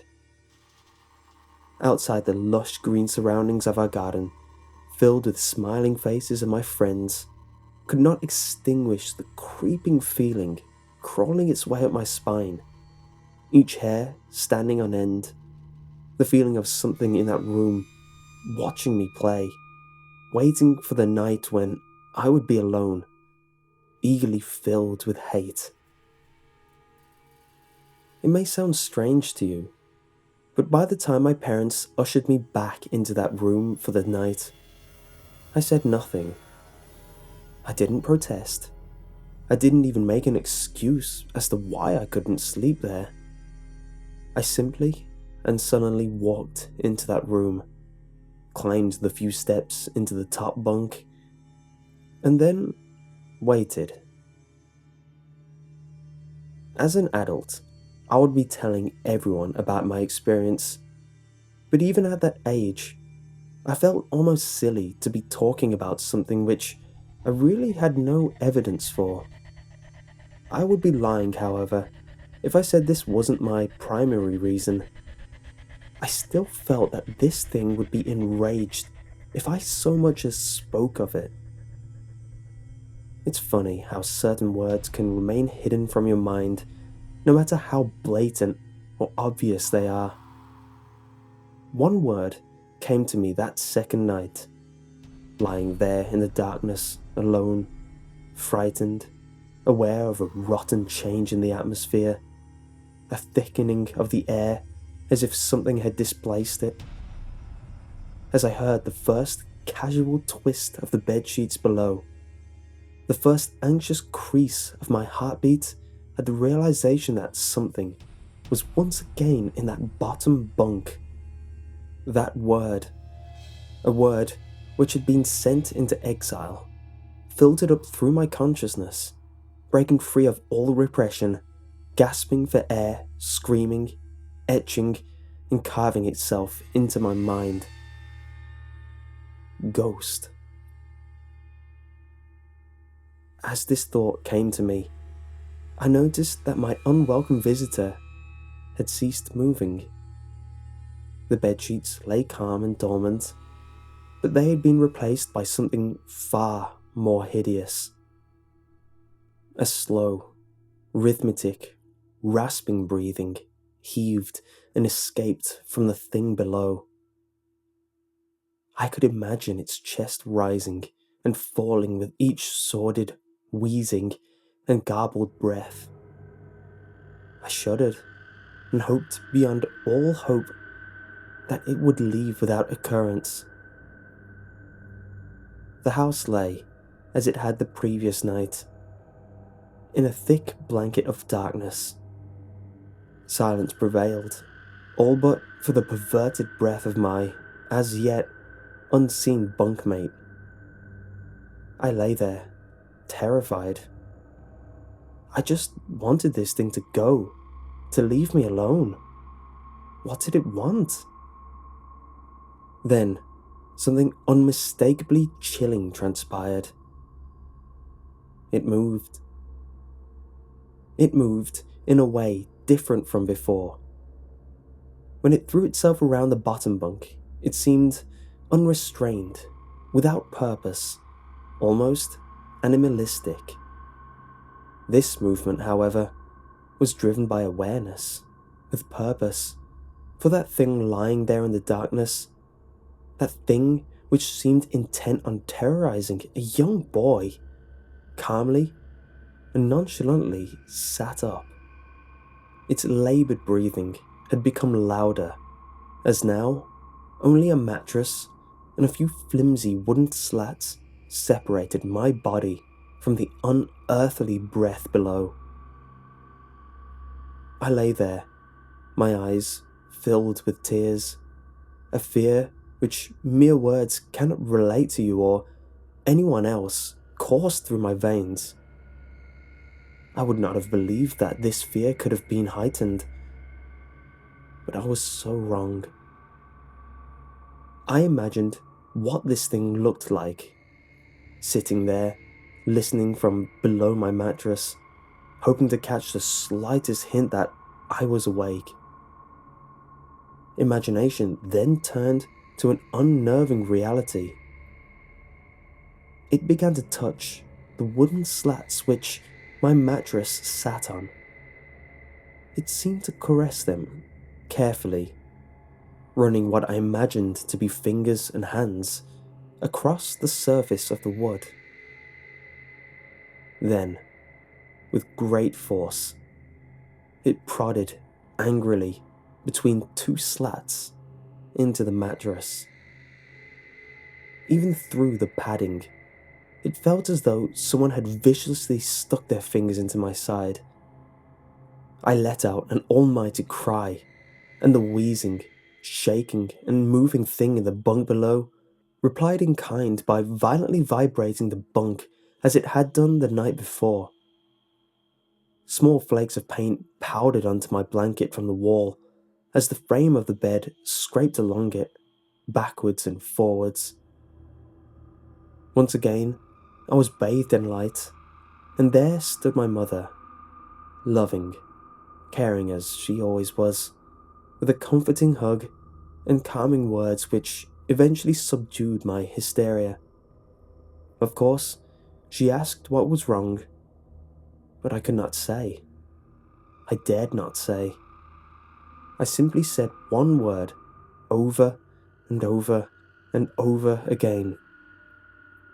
Nightmare. This pattern of events continued for weeks, if not months. Night after night, I would awaken to the sound of rustling sheets. Each time, I would scream so as to not provide this abomination with time to prod and feel for me. With each cry, the bed would shake violently, stopping with the arrival of my mother, who would spend the rest of the night in the bottom bunk, seemingly unaware of the sinister force torturing her son nightly. Along the way, I managed to feign illness a few times and come up with other, less than truthful reasons for sleeping in my parents' bed. But more often than not, I would be alone for the first few hours of each night in that place. The room where the light from outside did not sit well. Alone with that thing. With time, you can become desensitized to almost anything, no matter how horrific. I had come to realize that, for whatever reason, this thing could not harm me when my mother was present. I am sure the same would have been said for my father, but as loving as he was, waking him from sleep was almost impossible. After a few months, I had grown accustomed to my nightly visitor. Do not mistake this for some unearthly friendship. I detested the thing. I still feared it greatly, as I could almost sense its desire and its personality, if you could call it that. One filled with a perverted and twisted hatred, yet longing for me, of perhaps all things. My greatest fears were realized in the winter. The days grew short, and the longer nights merely provided this wretch with more opportunities. It was a difficult time for my family. My grandmother, a wonderfully kind and gentle woman, had deteriorated greatly since the death of my grandfather. My mother was trying her best to keep her in the community as long as possible. However, dementia is a cruel and degenerative illness, robbing a person of their memories one day at a time. Soon, she recognized none of us, and it became clear that she would need to be moved from her house to a nursing home. Before she could be moved, my grandmother had a partially difficult few nights, and my mother decided that she would stay with her.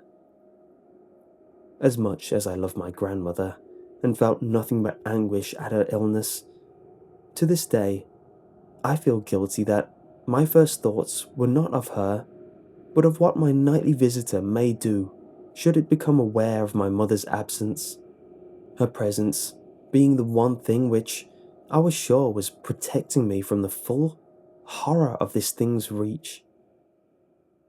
I rushed home from school that day and immediately wrenched the bedsheets and mattress from the lower bunk, removing all of the slats and placing an old desk and chest of drawers and some chairs which were kept in a cupboard where the bottom bunk used to be.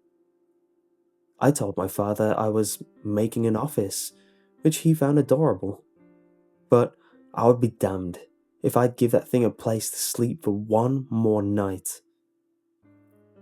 As darkness approached, I lay there, knowing my mother was not in the house.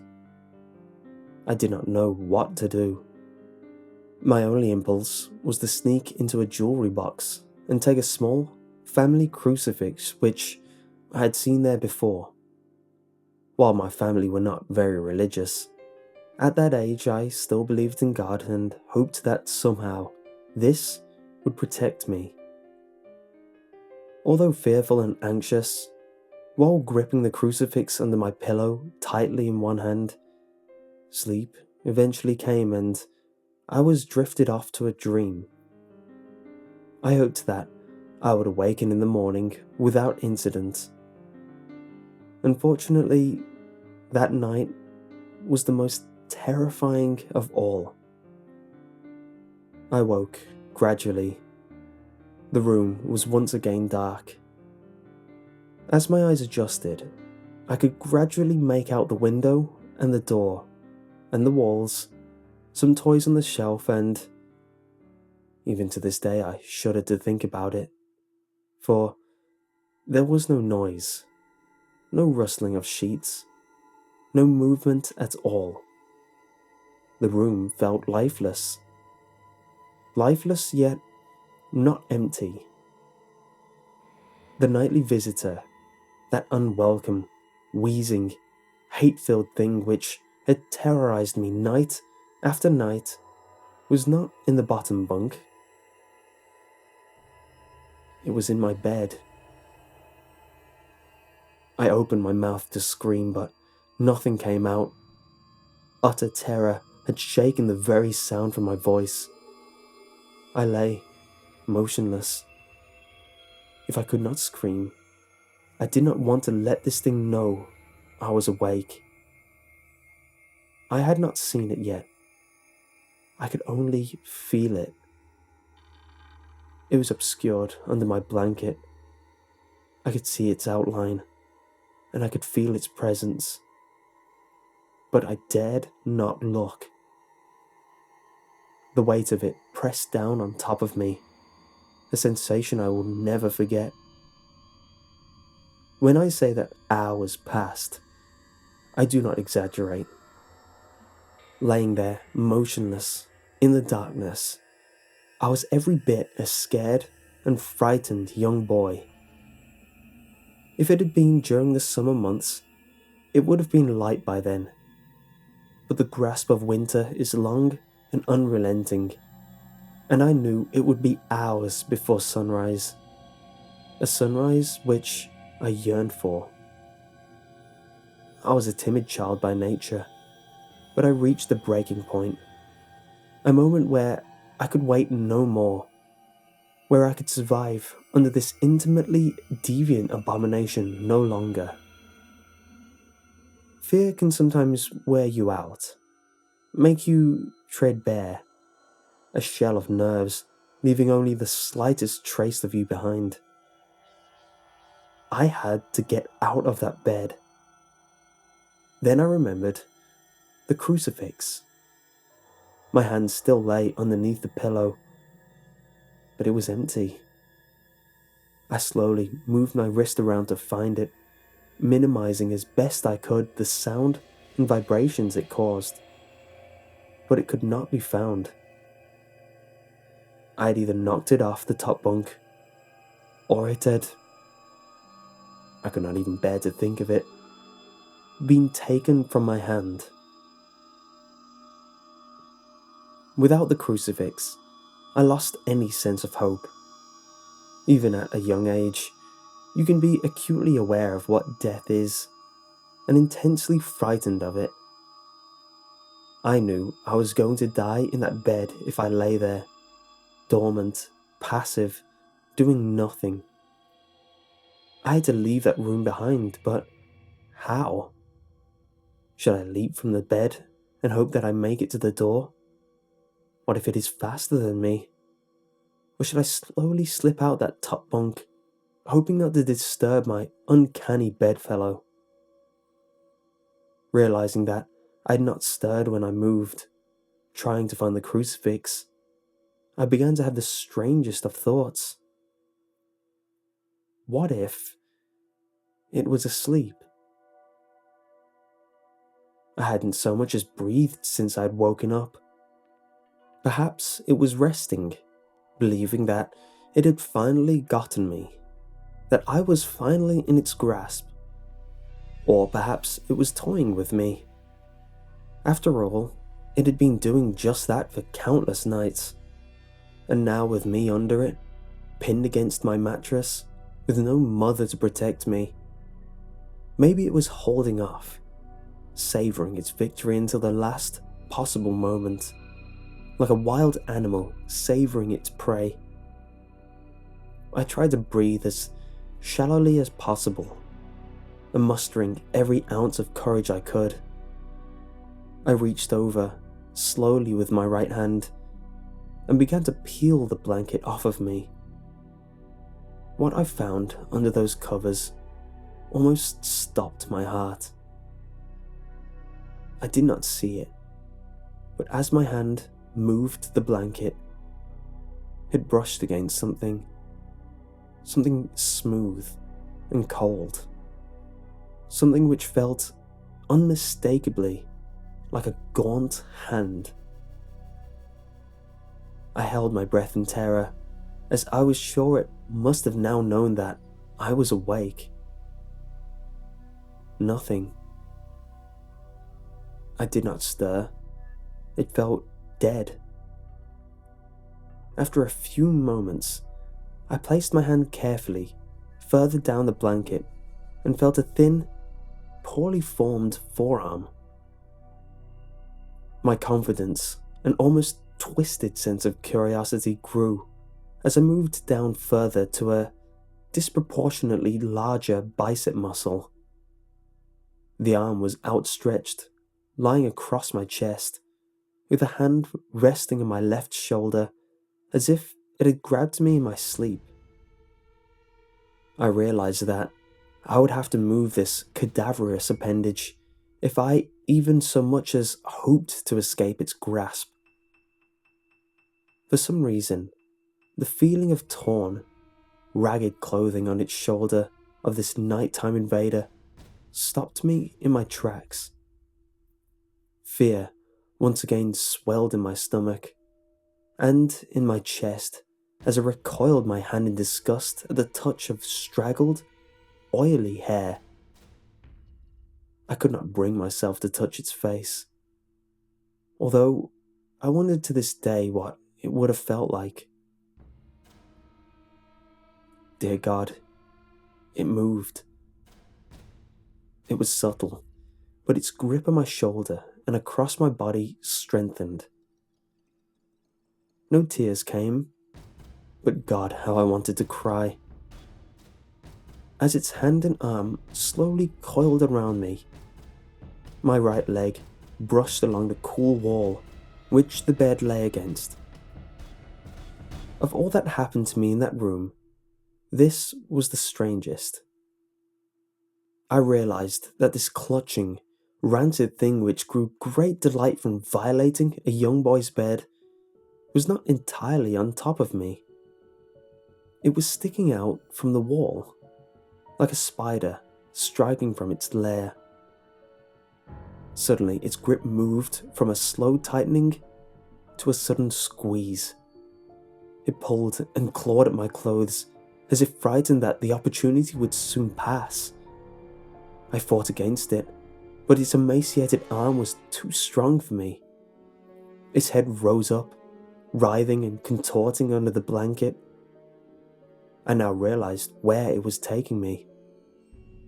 Into the wall. I fought for my dear life. I cried, and suddenly my voice returned to me, yelling, screaming, but no one came. Then I realized why it was so eager to suddenly strike. Why this thing had to have me now. Through my window, that window which seemed to represent so much malice from outside, streaked hope, the first rays of sunshine. I struggled further, knowing that if I could just hold on, it would soon be gone. As I fought for my life, the unearthly parasite shifted, slowly pulling itself up my chest, its head now poking out from under the blanket, wheezing, coughing, rasping. I do not remember its features. I simply remember its breath against my face, foul and as cold as ice. As the sun broke over the horizon, that dark place, that suffocating room of contempt was washed, bathed in sunlight. I passed out as its scrawny fingers encircled my neck, squeezing the very life from me. I awoke to my father, offering to make me some breakfast. A wonderful sight indeed. I had survived the most horrible experience of my life until then, and now I moved the bed away from the wall, leaving behind the furniture I had believed would stop that thing from taking a bed. Little did I think that it would try to take mine and me. Weeks passed without incident, yet on one cold, frostbitten night, I awoke to the sound of the furniture, where the bunk beds used to be, vibrating violently. In that moment, it passed. I lay there, sure I could hear a distant wheezing coming from deep within the wall, finally fading into the distance. I've never told anyone this story before. To this day, I still break out in a cold sweat at the sound of bedsheets rustling in the night, or a wheeze brought on by a common cold, and I certainly never sleep with my bed against the wall. Call it superstition if you will, but, as I said, I cannot discount conventional explanations such as sleep paralysis, hallucinations, or that of an overactive imagination. But what I can say is this. The following year, I was given a larger room on the other side of the house, and my parents took that strangely suffocating, elongated place as their bedroom. They said they didn't need a large room, just one big enough for a bed and a few things. They lasted 10 days. We moved on the 11th.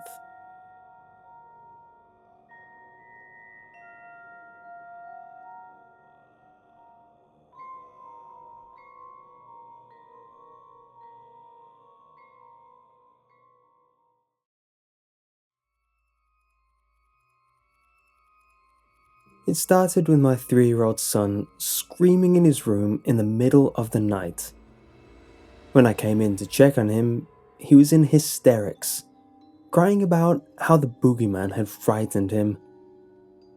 I let him sleep with my wife and I for the night, thinking it was just a bad dream.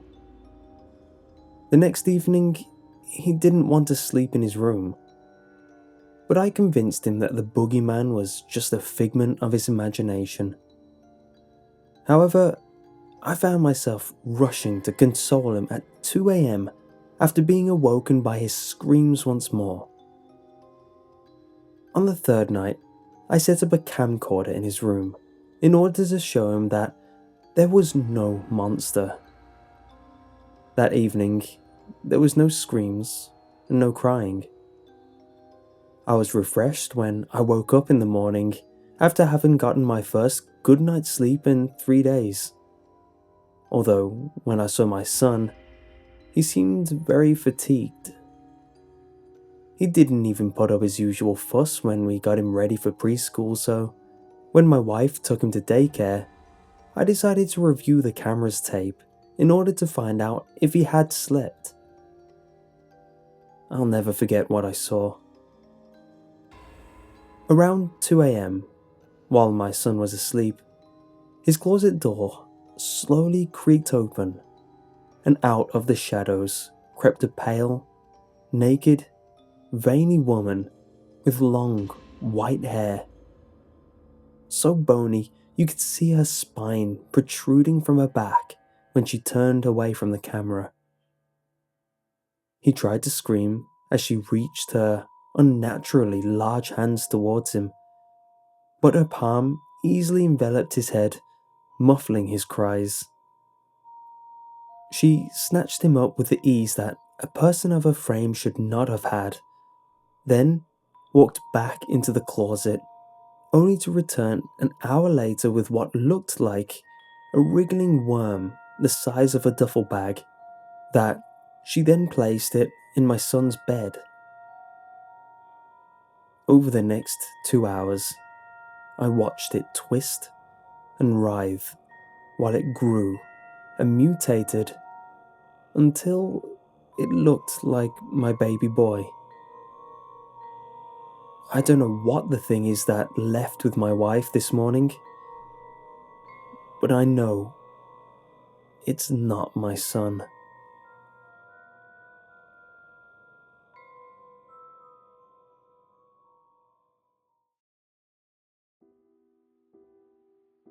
Until my mid-teens, I hadn't lived in one house for more than a year, though I've now been living in this house the longest, and my family thinks of it as home since we pay mortgage on it. I've always felt that my earlier houses were home. The yellow house wasn't one of those. I lived there before I entered school, so my memory of the pale, yellow house is fuzzy. But almost all of my memories in that house took place upstairs, in the converted attic where my siblings and I had our rooms. The house was very large, and a lot of the upstairs was still underdeveloped, filled with closed-off areas and dark closets hidden around corners and under beams. A house perfect for hide and seek, which quickly became our favourite game.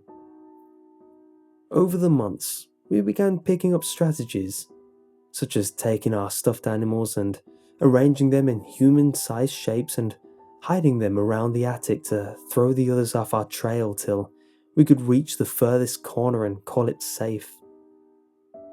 The last game we played still haunts me. After several rounds, I was labelled IT for the next game, and I put my face in the safe corner and began to count. Despite the lack of insulation and noise dampeners, we could never hear what the others were doing or what direction they went in.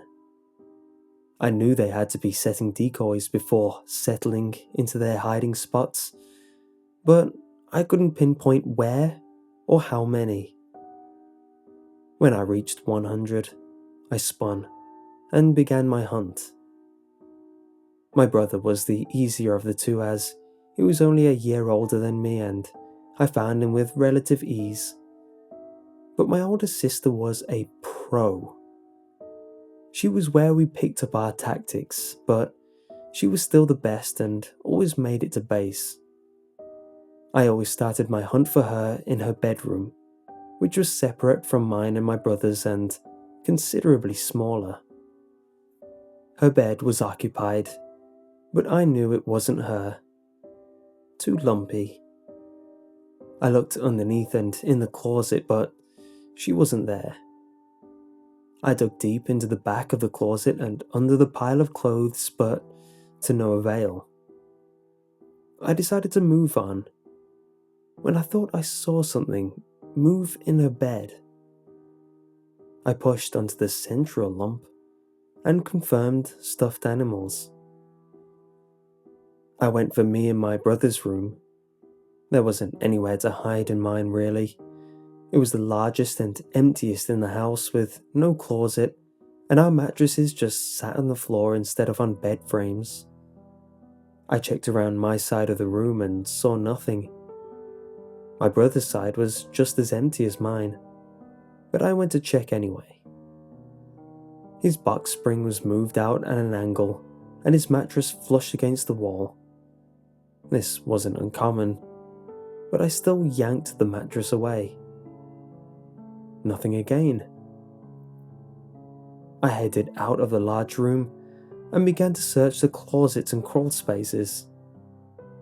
I prided myself on how quiet I was, which was the only way I ever got close to where someone was hiding. I had narrowed it down to 2 doors, and as I reached for one, I heard a call of, "Ollie Ollie Oxenfree." "Damn it," I shouted. It wasn't uncommon for me to swear, even at a young age, and I rarely got in trouble for something as mild as damn. I began to crawl back out when I heard shuffling from behind one of the doors. My brother was stuck, sitting in the safe corner once I found him, and my sister had just called safe. I knew there were rodents in the house and decided not to let one out of the closet. I finished crawling backwards out of the narrow enclosure and turned to stand up. My brother was frozen. He was shaking violently and staring up at our sister. I had never seen his eyes so wide before, and when they flicked over to me, he seemed to be begging for help while still urging me to run. What was he so scared of? I started to walk over and he whimpered. I stopped again when I realized how wrong the situation was. My sister wasn't wearing her jeans and t-shirt, but instead was covered in a pile of dirty clothes and stuffed animals. I almost laughed if it hadn't been for my brother's terrified face. As she turned towards me, I saw not my sister, but something terrible. Her mouth was oddly shaped, the corners dug in and didn't close all the way, and her smile was almost toothless. Those teeth that were left were yellowed and decayed. Her eyes were almost sweet but were watering profusely. She tried to blink, but the area around her eyes just twitched. She didn't have eyelids. She looked too thin and was bruised and yellow everywhere I could see. She called again. "Ollie Ollie Oxenfree!" She grabbed me and shoved me towards the corner where my brother sat shaking. "You're still it." I couldn't speak. I grabbed onto my brother as hard as I could and realized I was crying. She waited. I couldn't blink. I didn't want to blink, and I certainly didn't want to turn my back on her. She began to frown, her eyes still watering. She narrowed them as much as she could. "You're still it," she yelled with a hoarse voice that was nothing like the sweet call she had given before. A small glob of blood and flesh flew out of her mouth as she kept yelling over and over, "You're it! You're it! You're it!" She began to jump up and down, stomping hard against the wood flooring, and blood sprang against us from her torn throat. I could see my older sister standing there behind her, trying to gain the courage to hit the girl. She picked up one of the loose beams and raised it over her head. As she brought it down with all her strength, the girl spun and grabbed it, shoving her back. "She won't play right." She hardly had a voice now, and every time she exhaled, blood would fly out, and it was starting to trickle out of the corner of her mouth. She shook my sister violently, throwing the board to the other end of the room, screaming over and over that I was still it, until I finally found the courage to stand. Alright, I'll play." I was barely audible, but she heard me fine. She spun around again, laughing. I gave my sister a desperate look and began to turn into the corner. 1, 2, 3. I heard a giggle and bony feet scamper off. My siblings slowly went to hide, together this time. I knew they were in one of the closets that were just barely in my peripheral vision, and when I turned, they held it slightly open. 100, I whispered. I gulped heavily and went about my usual hunt. I gave my siblings a nod and headed for my sister's room. There was the form on the bed. This time, I couldn't be sure that it wasn't the girl. I pushed against the lump, and when my hand sunk in, I thought it was fine. I checked under the blanket anyway. I turned over the clothes on the floor, and when I didn't find her there, I hesitantly opened the closet. I couldn't see her, and I was afraid to dig into there. I did it anyway. I pawed through the clothes and shoes in the floor of the closet and pretended that I hadn't felt a bony foot under one of the shirts. I moved the clothes to the other side and saw her unblinking eyes staring at me. Shaking, I went to touch her. As I pushed my hand against her shoulder, it sunk into her flesh. I yanked my hand back and stuttered, Found you." She smiled as wide as she could and swiftly moved past me. I shuddered as she brushed past my shoulder and turned to watch her, pulling down a scarf as I did. When she was almost out of the bedroom door, I hooked it over her head and slid it perfectly into the sunken areas of her mouth. I tied it as hard as I could and started screaming for help as she struggled against me. My siblings ran over and tackled her. I grabbed another piece of clothing and kept handing them off until we had her so she could barely move.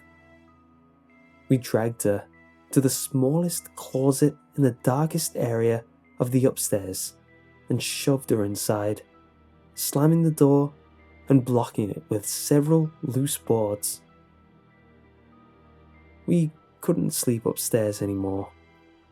So for the last months we lived there, the three of us would lie down in the family room and listen to her, thumping and hoarsely shouting against the gag, trying to get out of the closet. When we finally got into the moving truck at the end of the summer, we all tried to pretend we didn't see her, pounding against my sister's bedroom window, scarf still tied tightly around her head.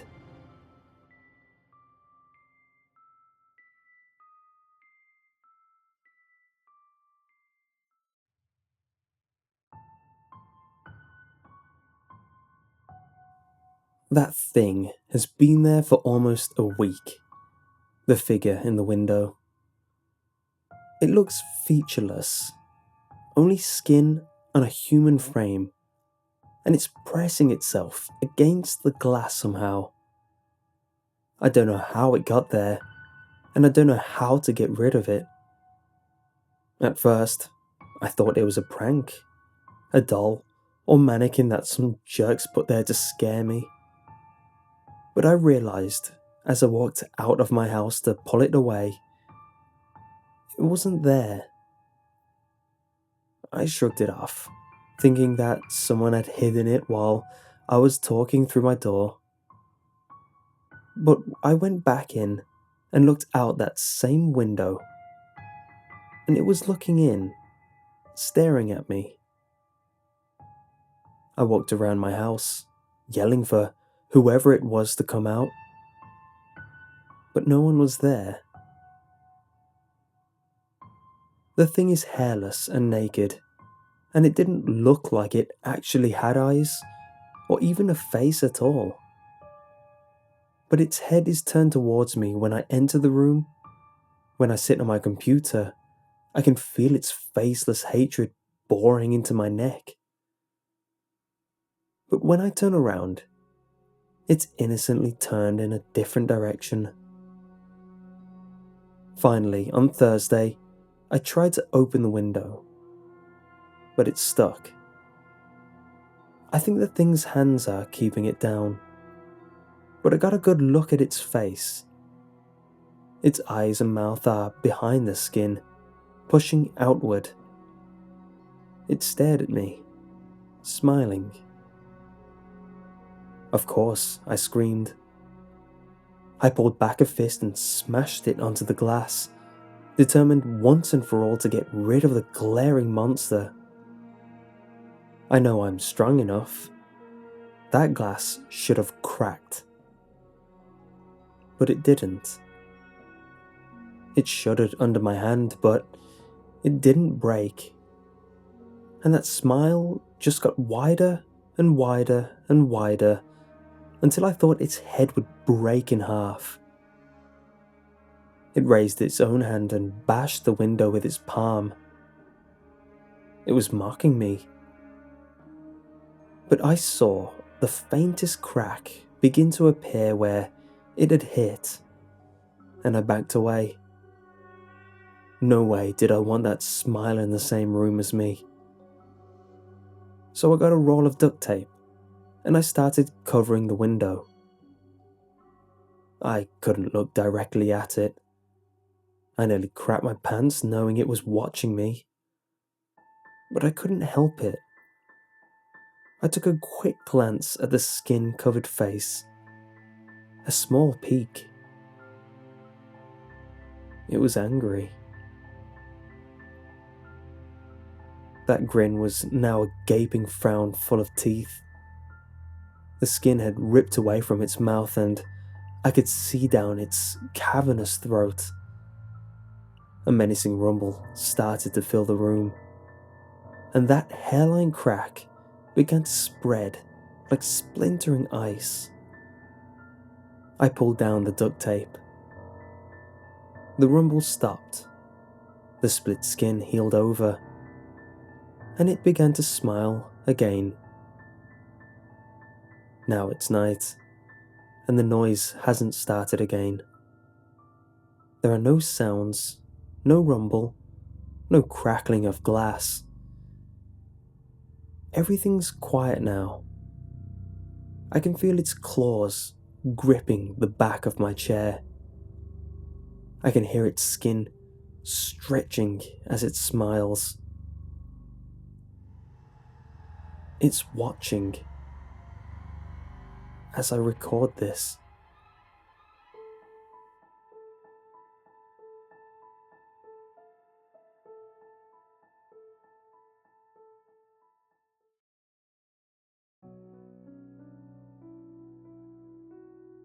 My name is Abram, and I'm from a rural town in Montana by the name of Millsby. A quiet, farming town. I always had room to move about with my friends. The parlour would always welcome us, and we spent our evenings roaming the field. I've always had fond memories of my hometown, and I loved my family and friends, and most of my memories of the town bear such emotions. But something has edged its way into my memory. A past event that horrifies me when I think of it. It was the summer of 1982, April 7th to be exact. My friends and I decided to spend that day in the fields, galloping about and generally having fun, as 16-year-olds should. It was a breezy day, with amber leaves billowing across our growing hairlines, and the tall golden reeds tweaking slightly. It leaves such a crisp thought in my mind. That was 30 years ago, and I mustered up the courage to share my story. It will be hard to recall, but I shall try to the best of my ability. On that April day, I and two of my friends, Angie and Don, had decided to stay in the fields after dark as an early birthday present, as mine was a week away. The stars at night were beautiful as diamonds, and Don had even brought a few fireworks. "You have no idea what I went through to get these," he said the night before. "But it'll be worth it, I promise, Abe." I'd only nodded in agreement. Don was always the risk-taker among us, while Angie had been the quiet one, going along with her own plans and ambitions. We were hiking to an old part of the woods, past the fields, where the smoke from the granaries and textile shops faded, and the skies were even clearer to the eyes. I had never been at this area, but Don assured me naturally, and I wiped the sweat from my chestnut-coloured brow. Yeah, I said. "How do you know this place, anyway? Your pappy bring you here?" I was heaving from the jog. "Nah," came his reply. "But me and Angie cuddle up here." His laugh was cut short from a sharp smack from Angie. "Shut it, Don." She too was out of breath. Don just laughed his choppy laugh. It sounded a little deeper than usual. I attributed it to his growing stature. "Whitey's got a temper," he barked. I calmed him down with a, "Hush, that toad man'll hear you." They paused and looked at me for a moment, before turning and continuing through the thickening trees. I smiled to myself and followed.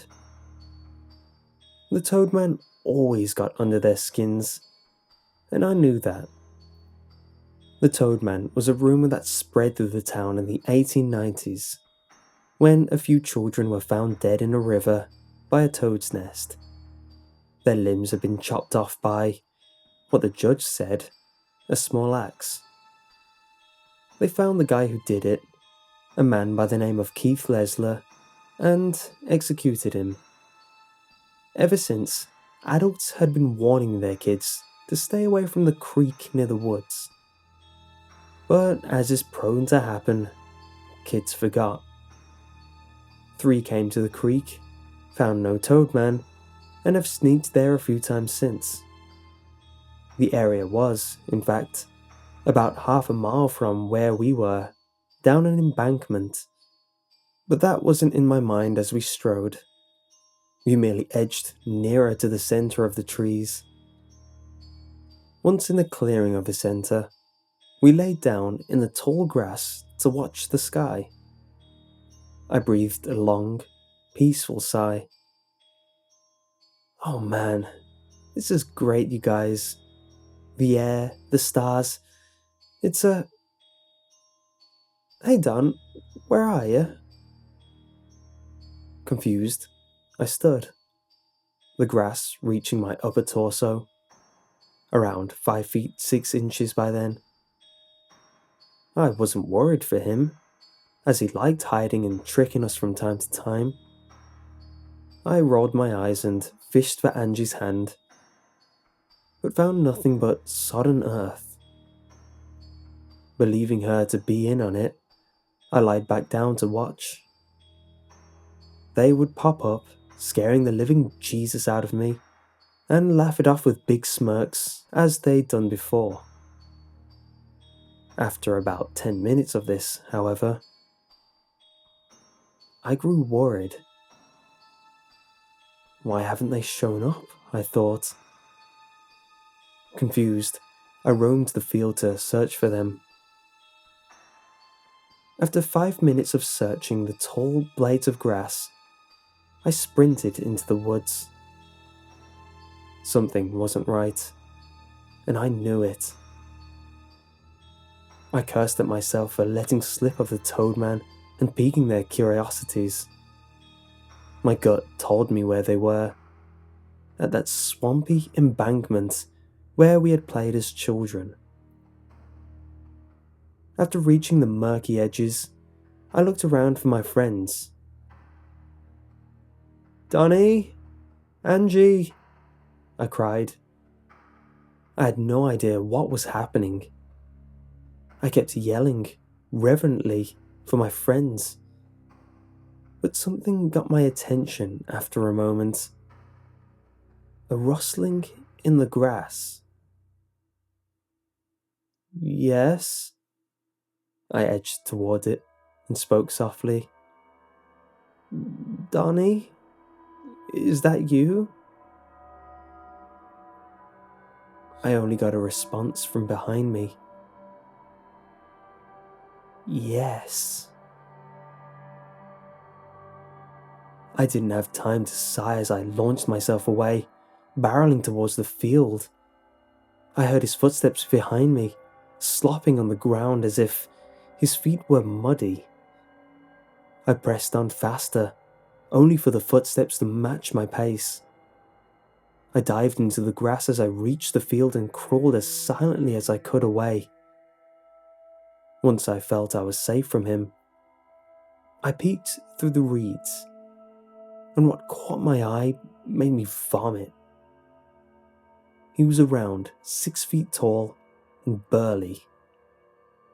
He was clothed in what I could assume a swamp walker's attire, with knee-high boots, a fishing vest, and green overalls, all covered in blood and mud. And around his waist were heads. The heads of my friends, and the wrinkled heads of others, hair stretched to ring his belt, which was lined with crusted blood, and only exaggerated his scent. He smelled like a rotten corpse.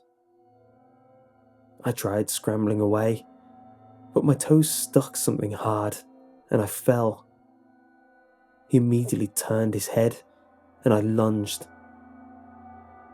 I barely had time to roll away as his axe sunk into the ground and dart around him, putting in all the strength I could muster I drove my heel to his gut.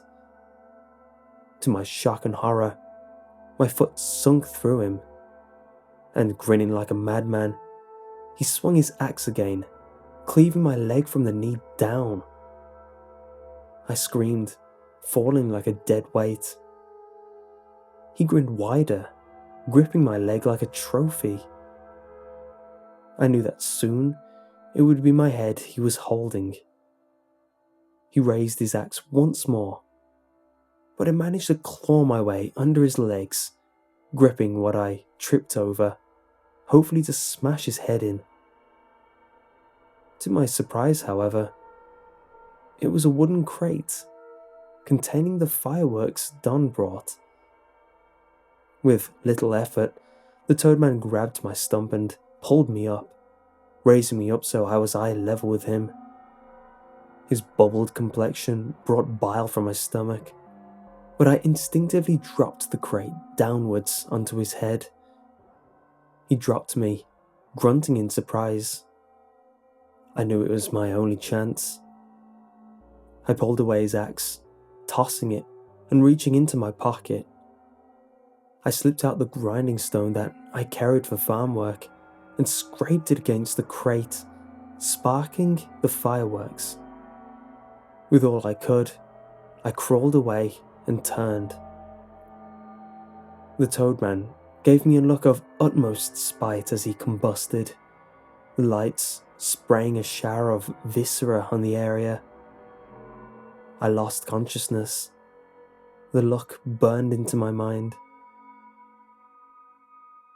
I woke up sometime later, in a cot outside my home. My parents searched the woods for me and carried me back. With surgical help, the town doctor cleaned and mended the wound. They found neither of my friends, however. I look back on this memory as a curse that has haunted me. I couldn't even get near the woods anymore, and no one would believe my experience. I know, however, one thing. The Toadman is still there, waiting for me.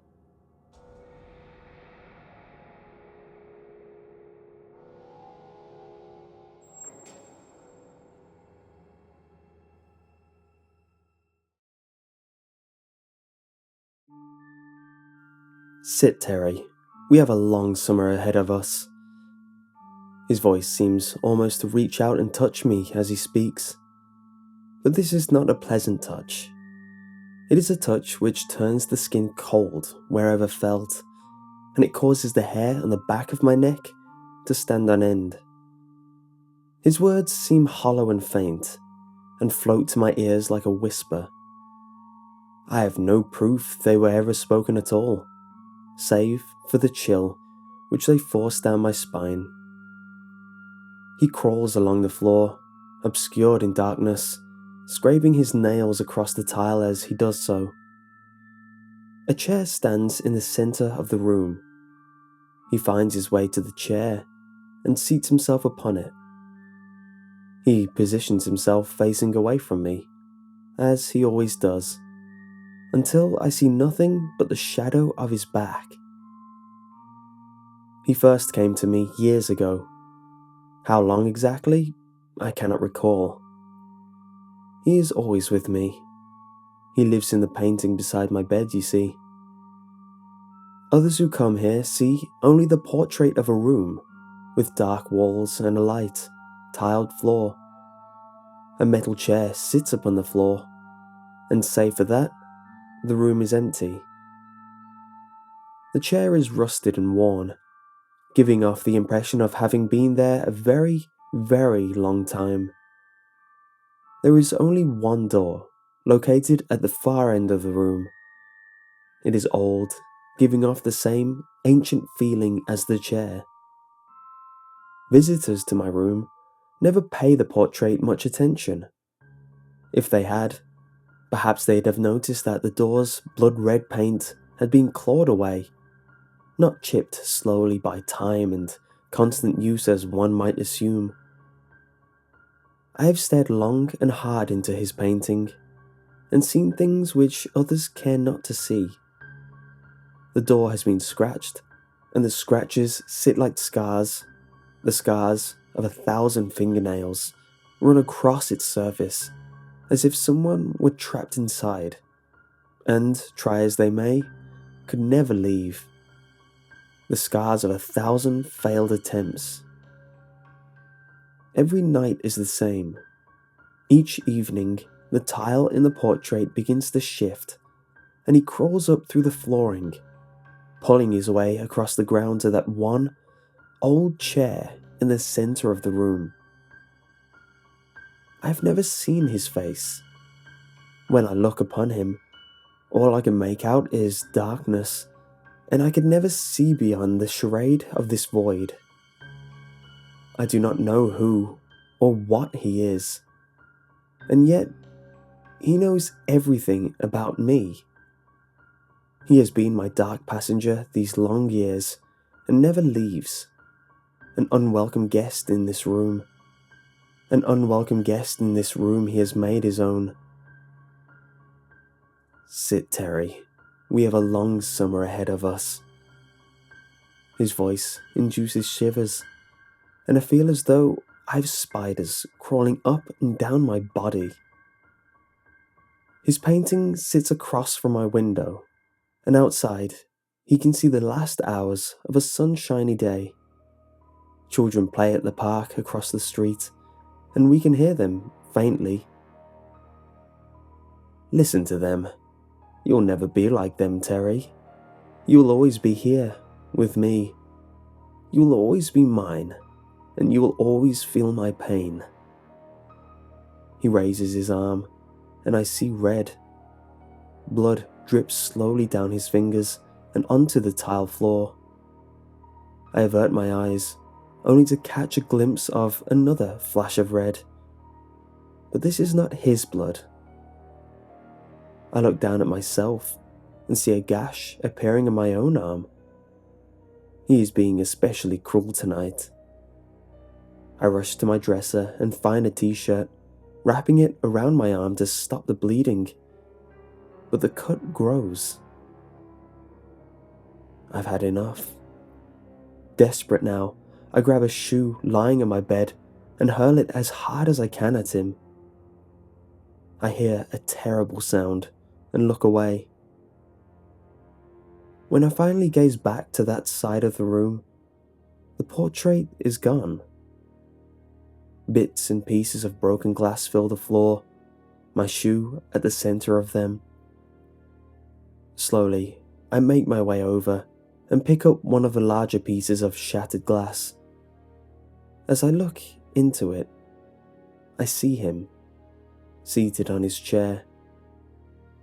He is faced away from me, but as I stare, he slowly begins to turn.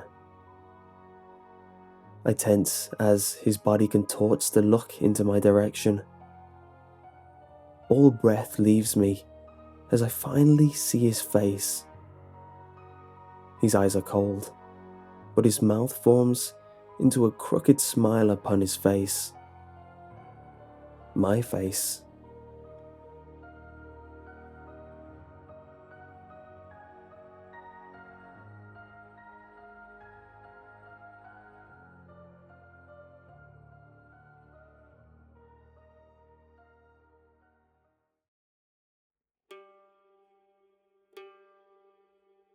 Yes, you've all imagined it. Waking up in the middle of the night and peering out of your window and watching cars go by, or if it's really late, seeing nothing at all but an empty, dark street. If you're lucky, your street will have lights to illuminate the way for late-night workers or the occasional lost soul. I, however, was not lucky. One night, I woke up, and like all kids too active to go back asleep, I stared out my window and watched the street. I say watched because I never seemed to stare when I was a kid. Staring was just being fixated on something without giving notice that it was there. Watching was examining something in your vision I loved my view from the window because my house was at the end of the street where it curved off into a turn. My window was on the first floor and faced down the street. Cars going by never seemed to bother me, but this time, something did. While I was watching the street, I noticed something out of the ordinary with the view. Usually, a row of streetlights strung down my street and illuminated the smooth, black pavement, alerting drivers to the curve at the end. But this time, something was different. I couldn't figure it out at first, but then I saw it. About 2 streetlights down, there was someone standing underneath the light, as if he was escaping the darkness to recover in the pale, orange glow, or coming from it. His back was to me and he was facing down the street, just as I was before. Something was very odd about this, as there was a bus stop at the end of my street where people could wait for it in a little glass and metal shelter out of the rain. But this man was just standing under the light, not doing anything but staring. He wore a black fedora and suit with matching shoes that shined in the light. What was even more strange was that he wasn't carrying anything with him, so I couldn't figure out if he was waiting for someone or just being weird. I had wondered what time it was and quickly grabbed my clock. It read 2:03 a.m. I watched him intently, waiting for him to make a move or do something, anything. But he didn't.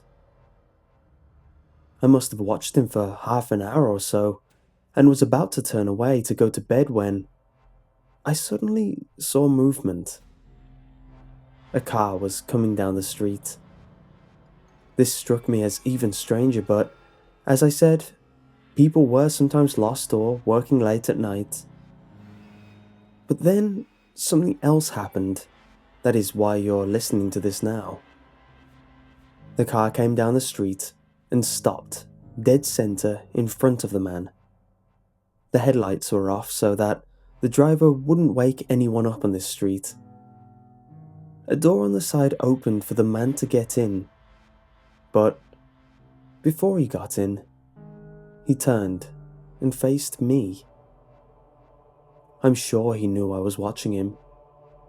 He looked straight at me.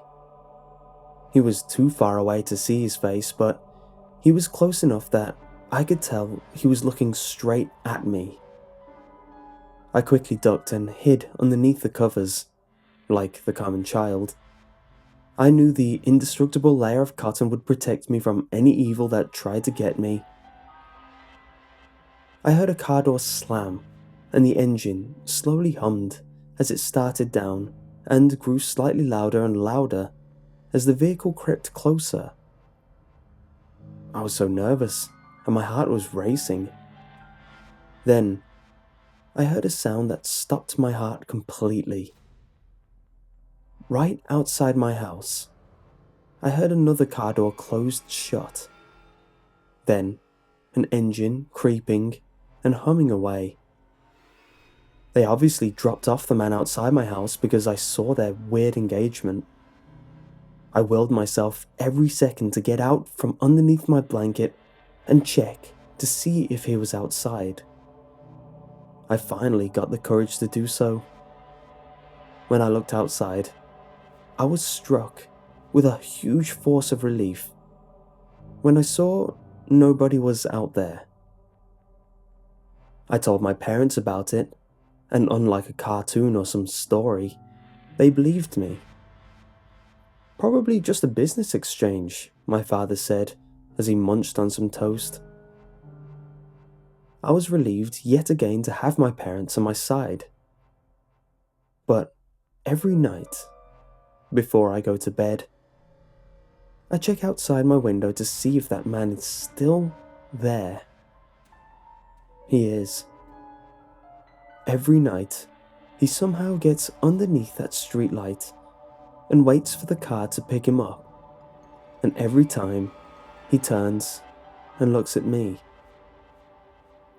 I have moved from the area since, but today I still wonder who that man was and what he was doing under that streetlight.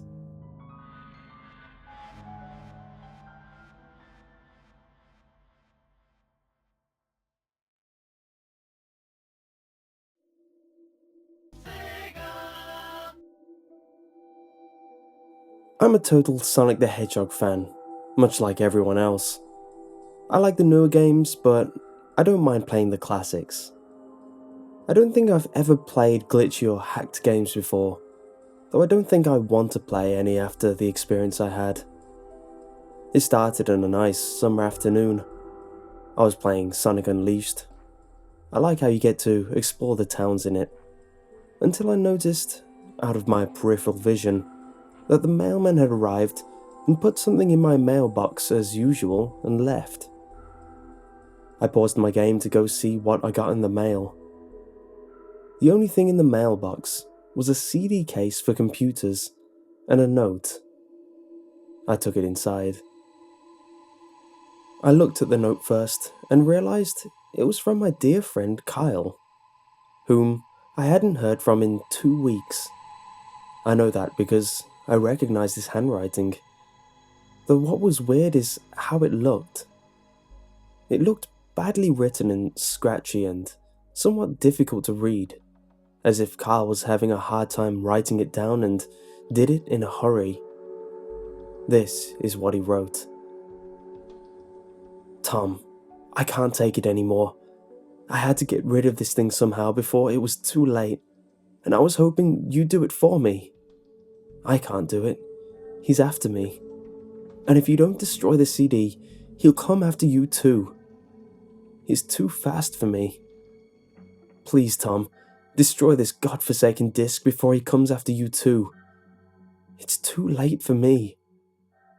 Destroy the disc, and you'll destroy him. But do it quick, otherwise he'll catch you. Don't even play the game. It's what he wants. Just destroy it. Please. Signed, Kyle. Well, that was certainly weird. Even though Kyle is my best friend and I hadn't seen him in 2 weeks, I didn't do what he asked me. I didn't think that a simple gaming disc would do anything bad to him. After all, it's just a game, right? Boy, I was wrong about that. Anyway, I looked at the disc and it looks like any ordinary computer CDR disc, except it had black marker on it written Sonic.exe. And it was much unlike Kyle's handwriting, meaning that he must have gotten it from someone else, like a pawn shop or eBay. When I saw Sonic on the writing of the CD, I was actually excited and wanted to play it, since I am a big fan of Sonic. I went up to my room and turned on my computer and put the disc in and installed the game. When the title screen popped up, I noticed that it was the first Sonic game. I was like, awesome, because like I said earlier, I like the classics. The first thing I noticed that was out of place was when I pressed start. There was a split second when I saw the title image turn into something much different, something that I now consider horrifying, before cutting to black. I remember what the image looked like in that split second before the game cut to black. The sky had darkened, the title emblem was rusted and ruined, and the Sega 1991 was now instead Sega 666, and the water had turned red, like blood, except it looked hyper-realistic. But the freakiest thing that was in that split-second frame was Sonic. His eyes were pitch black and bleeding with 2 glowing red dots staring right at me, and his smile had stretched wider up to the edge of his face. I was rather disturbed about that image when I saw it, though I figured that it was just a glitch and forgot about it. After it cut to black, it stayed like that for about 10 seconds or so. And then another weird thing happened. The save file select from Sonic the Hedgehog 3 popped up, and I was like, what the hell? What's this doing in the first Sonic game? Anyway, then I noticed something off. The background was the dark, cloudy sky from the Bad Stardust Speedway level from Sonic CD, and there were only 3 save files. The music was that creepy Caverns of Winter music from Earthbound, only it was extended and seemed to have been in reverse. And the image for the save file where you see a preview of the level you're on is just red static for all 3 files. What freaked me out more was the character select. It showed only Tails, Knuckles, and to my surprise, Dr. Robotnik. Now I was sure that something was up.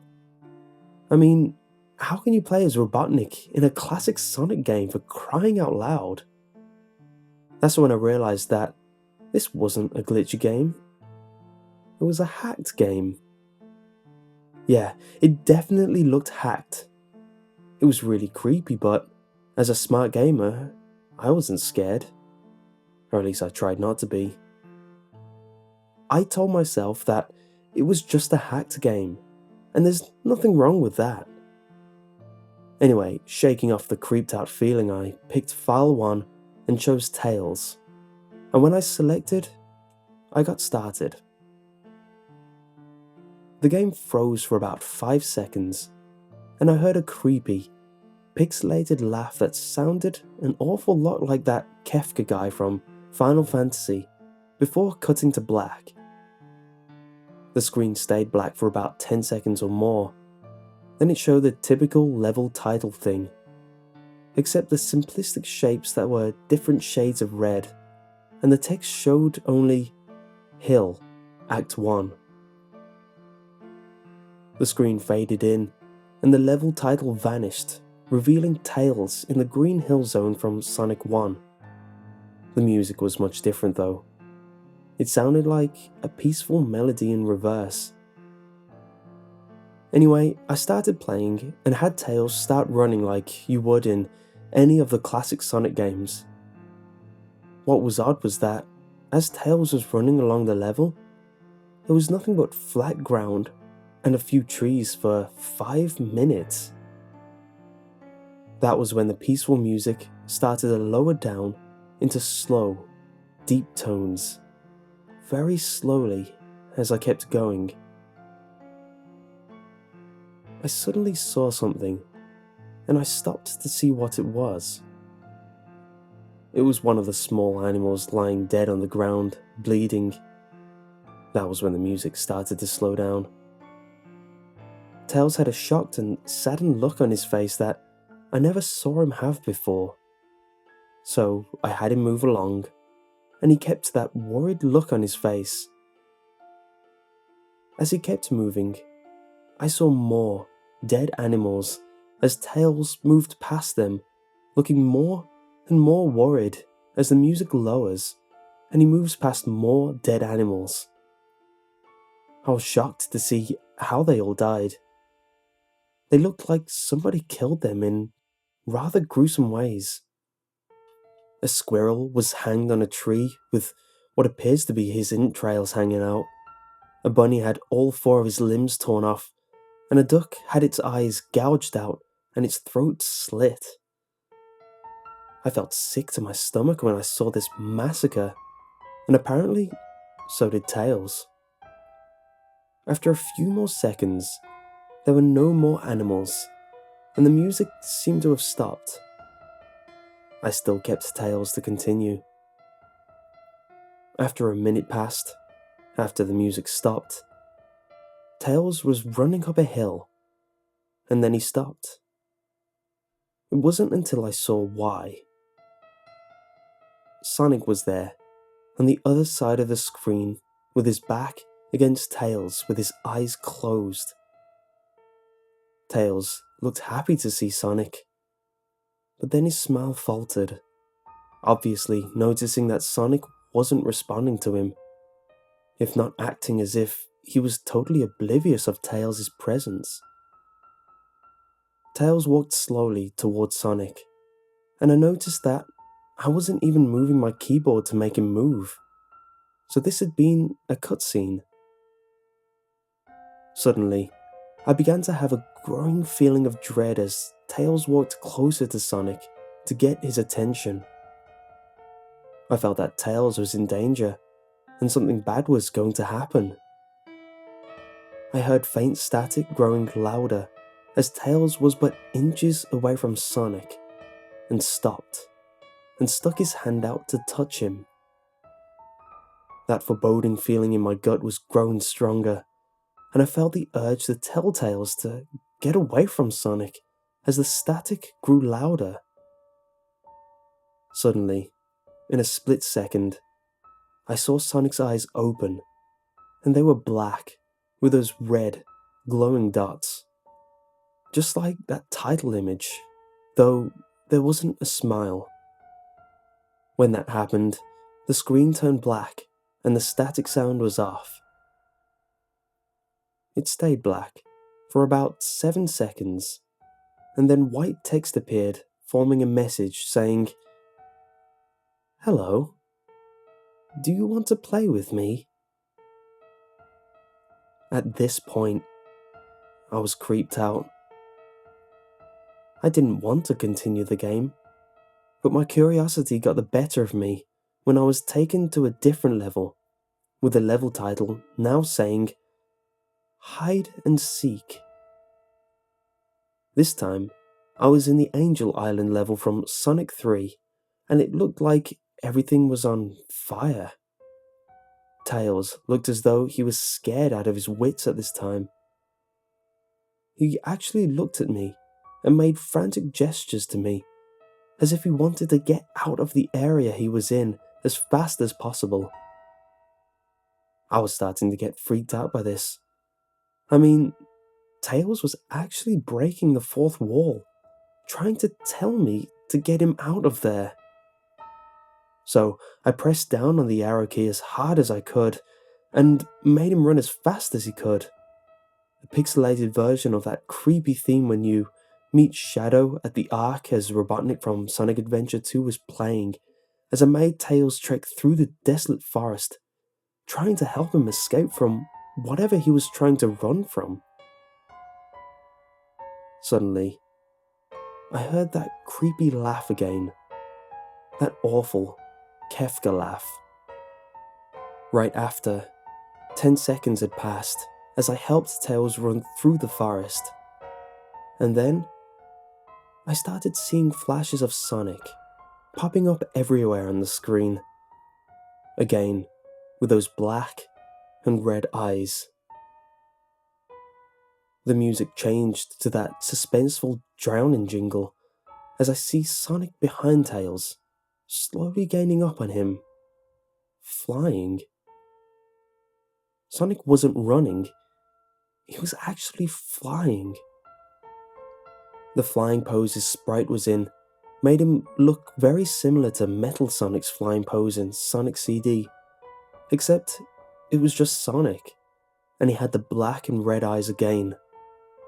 Only this time, he had the most deranged looking grin on his face.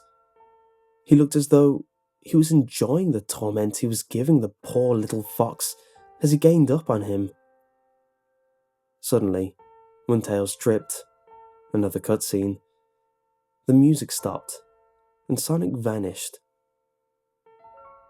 Tails lay there, and started crying for 15 seconds.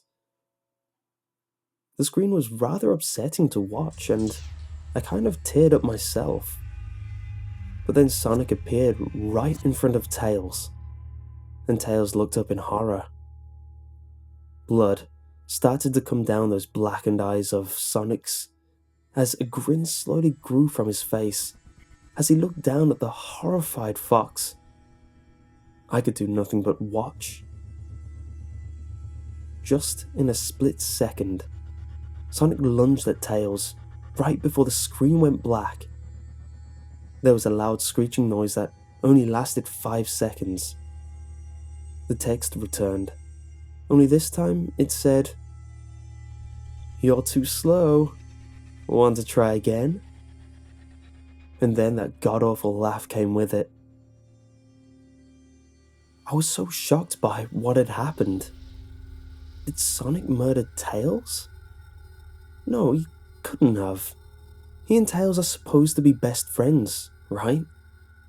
Why did Sonic do that to him? I shook the shock off as I was brought back to the character select. The save file that had Tails was different. Tails was no longer in the box itself, but in the TV screen itself, which was flickering with that red static.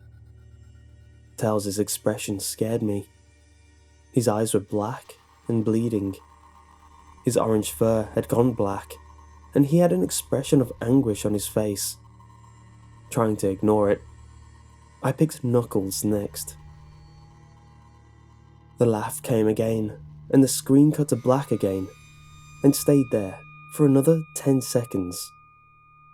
This time the level said, "You can't run." I was really freaked out by now.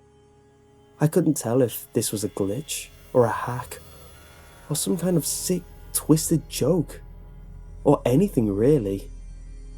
But despite my fear of what happened next, I kept playing. The next level looked much different. It had the ground of the Scrap Brain Zone, but the sky background looked like the main menu. It had the dark, reddish, cloudy sky. But it was the music that creeped me out the most. It sounded like Geiger's theme, right after you beat Pokey in Earthbound. I also noticed that Knuckles looked afraid, just like Tails did, though not as much. More rather, he looked a little unnerved. He broke the fourth wall just like Tails, and looked as if he wasn't sure about going on. But I made him move anyway. He ran down the straight pathway in this dark level, and as he did, the screen started to flicker red static a couple times, and then that maddening laugh came again. Then, after a few seconds of running, I noticed several bloodstains on the metallic ground. I felt a growing sense of fear again, thinking something horrible is going to happen to Knuckles. He looked nauseated, walking down this blood-stained road, but I still kept him going. Suddenly, as Knuckles ran, Sonic appeared right in front of him with those black and red eyes, and then red static appeared again. When the static vanished, showing nothing but black screen with text saying, "Found you," I was now scared. Sonic found Knuckles already? What was going on? Anyway, red static came again, and then I was back to the level. Knuckles looked like he was panicking, and Sonic was nowhere to be found. And this time, that high-pitched squealing from the Silent Hill 1's final boss was playing. Was this some kind of boss battle with Sonic? I hoped to God it wasn't, honestly.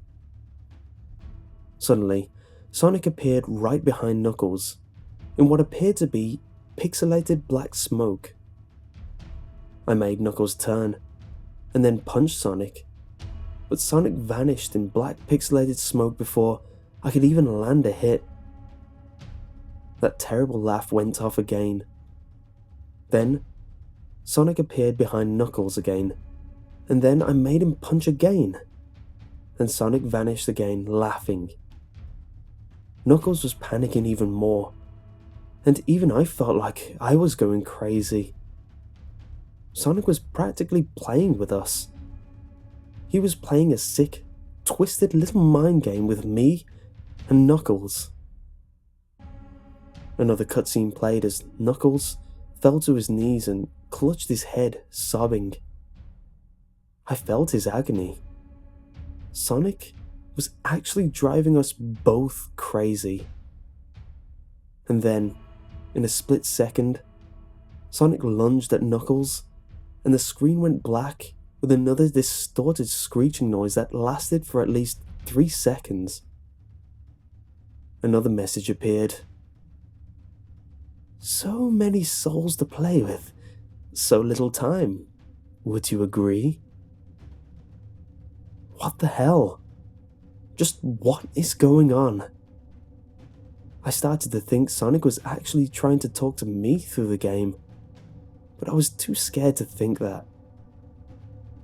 I was brought back to the main menu, and this time, the second file box had Knuckles in the TV screen. His red fur had darkened to a reddish grey, his dreadlocks were dipped with blood, and his eyes were black and bleeding too, and he had a look of sadness on his face. I began to think that those are the actual characters trapped inside those TV screens on the save files. But I couldn't believe it. I didn't want to believe it. So, I shut off the game and took a break. I took a nap. Wish I hadn't. Because then, I began to have the most disturbing nightmare. I was in pitch black darkness, though I was under the light given off by a lamp that hung high above my head. I could hear the cries of Knuckles and Tails nearby. They were saying stuff like, "Help us," and "Why did you give us to him?" and "Run away before he gets you too." Their cries died out as I then heard Sonic laugh. His laugh. It sounded a lot like the distorted Kefka laugh. "You're a lot of fun to play with, kid. Just like your friend Kyle, though he didn't last long." I was scared to look around for the voice. "Won't be long now until you join him and all my other friends." I saw him walking towards me, flickering in and out in several directions. "You can't run, kid. You're in my world now, just like the others."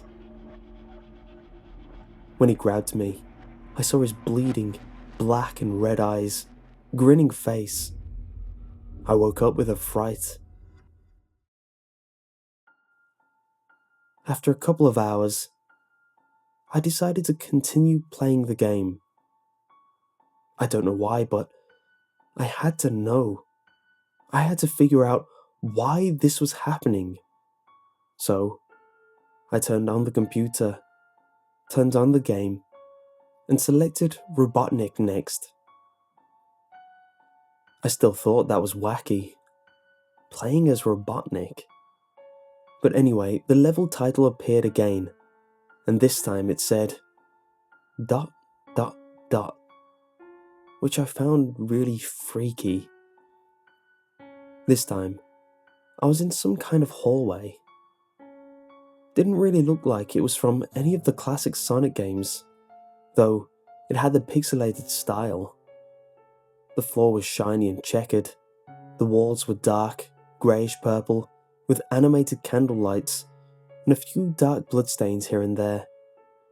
And there was a dark red curtain hanging above the top part of the screen.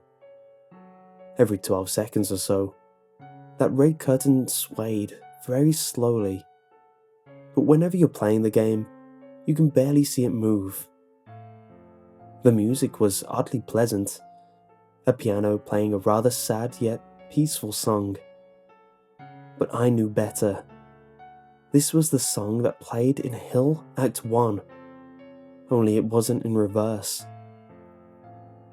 Robotnik didn't look entirely nervous like Tails and Knuckles did, but he did have a suspicious look on his face, as if he was just a bit paranoid. He did have a little animation when I just left him standing there. He turned his head to the left and then to the right at least twice, and then shrugged at me, as if he had no idea where he was or where he was going. Even though I was scared out of my mind about what was going to happen, I had Robotnik continue onward.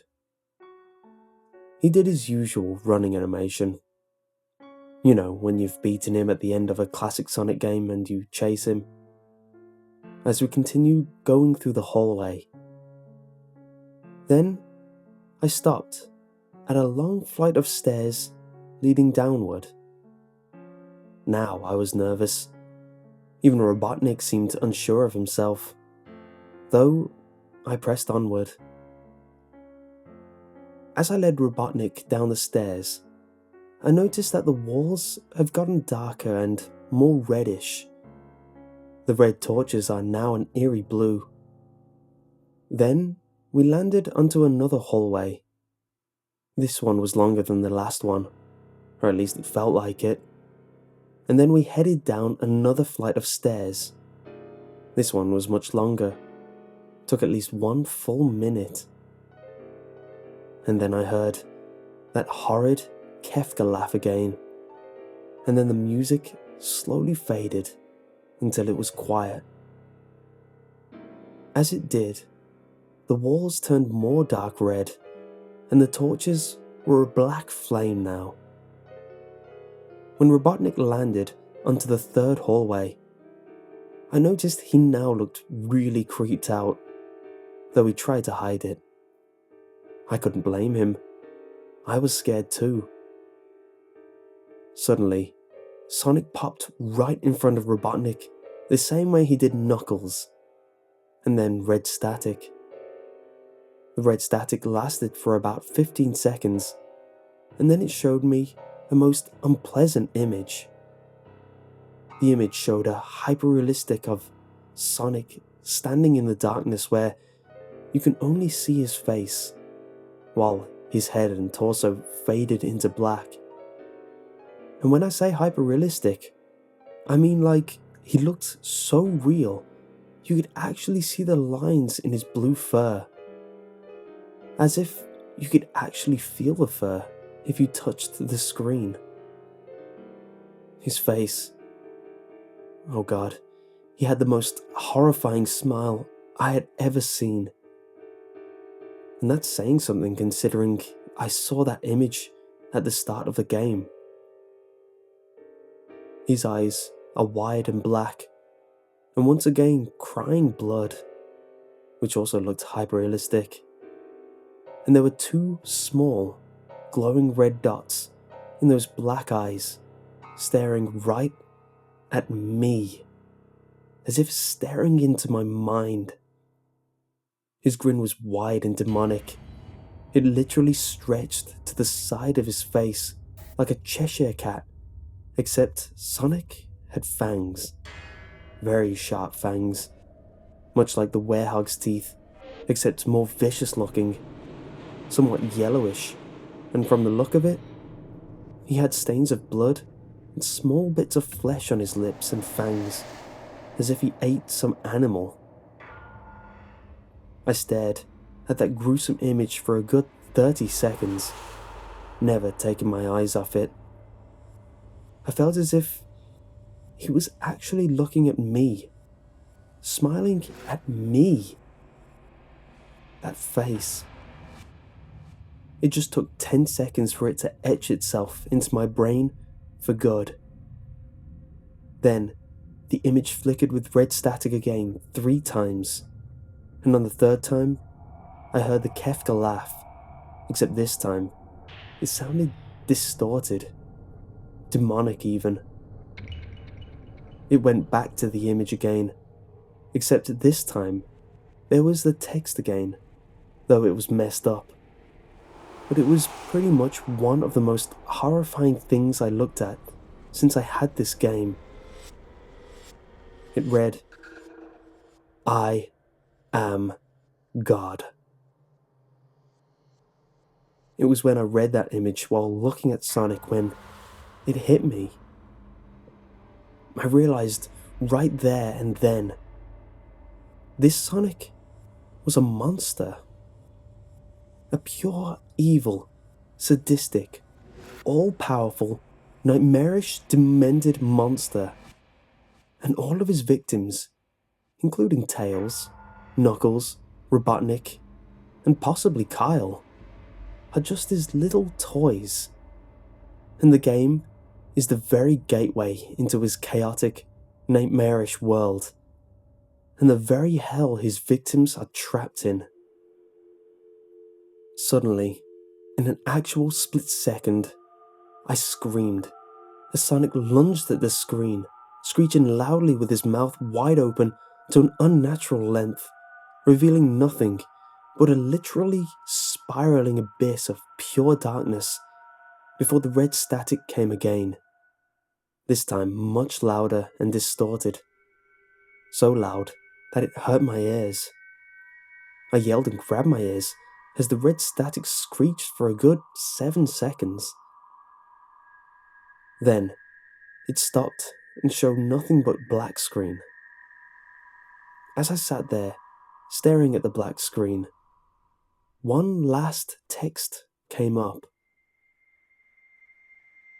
"Ready for round 2, Tom?"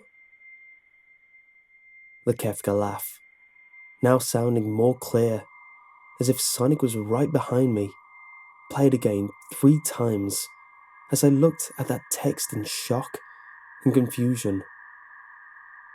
Then, I got booted back to the main menu, and this time, the third save file had a TV image of Robotnik in the same tormented state as Tails and Knuckles. Robotnik's skin turned a dull grey, his mustache drooped and had blackened, his eyes broke and blood is coming from them, and he had a mere dead-like expression on his face. I looked at Tails, Knuckles, and Robotnik, and I cried a bit. I pitied them for the agony they're going through. They were forever trapped within the game, forever tormented by that horrid hedgehog, and always will be. Then the computer shut itself off. I couldn't turn it back on no matter what I did. I sat there for maybe 25 seconds, horrified by what had just happened. Sonic is the very embodiment of evil. He tortures people who play his game in more ways than one, and then, when he gets bored, he drags you into the game.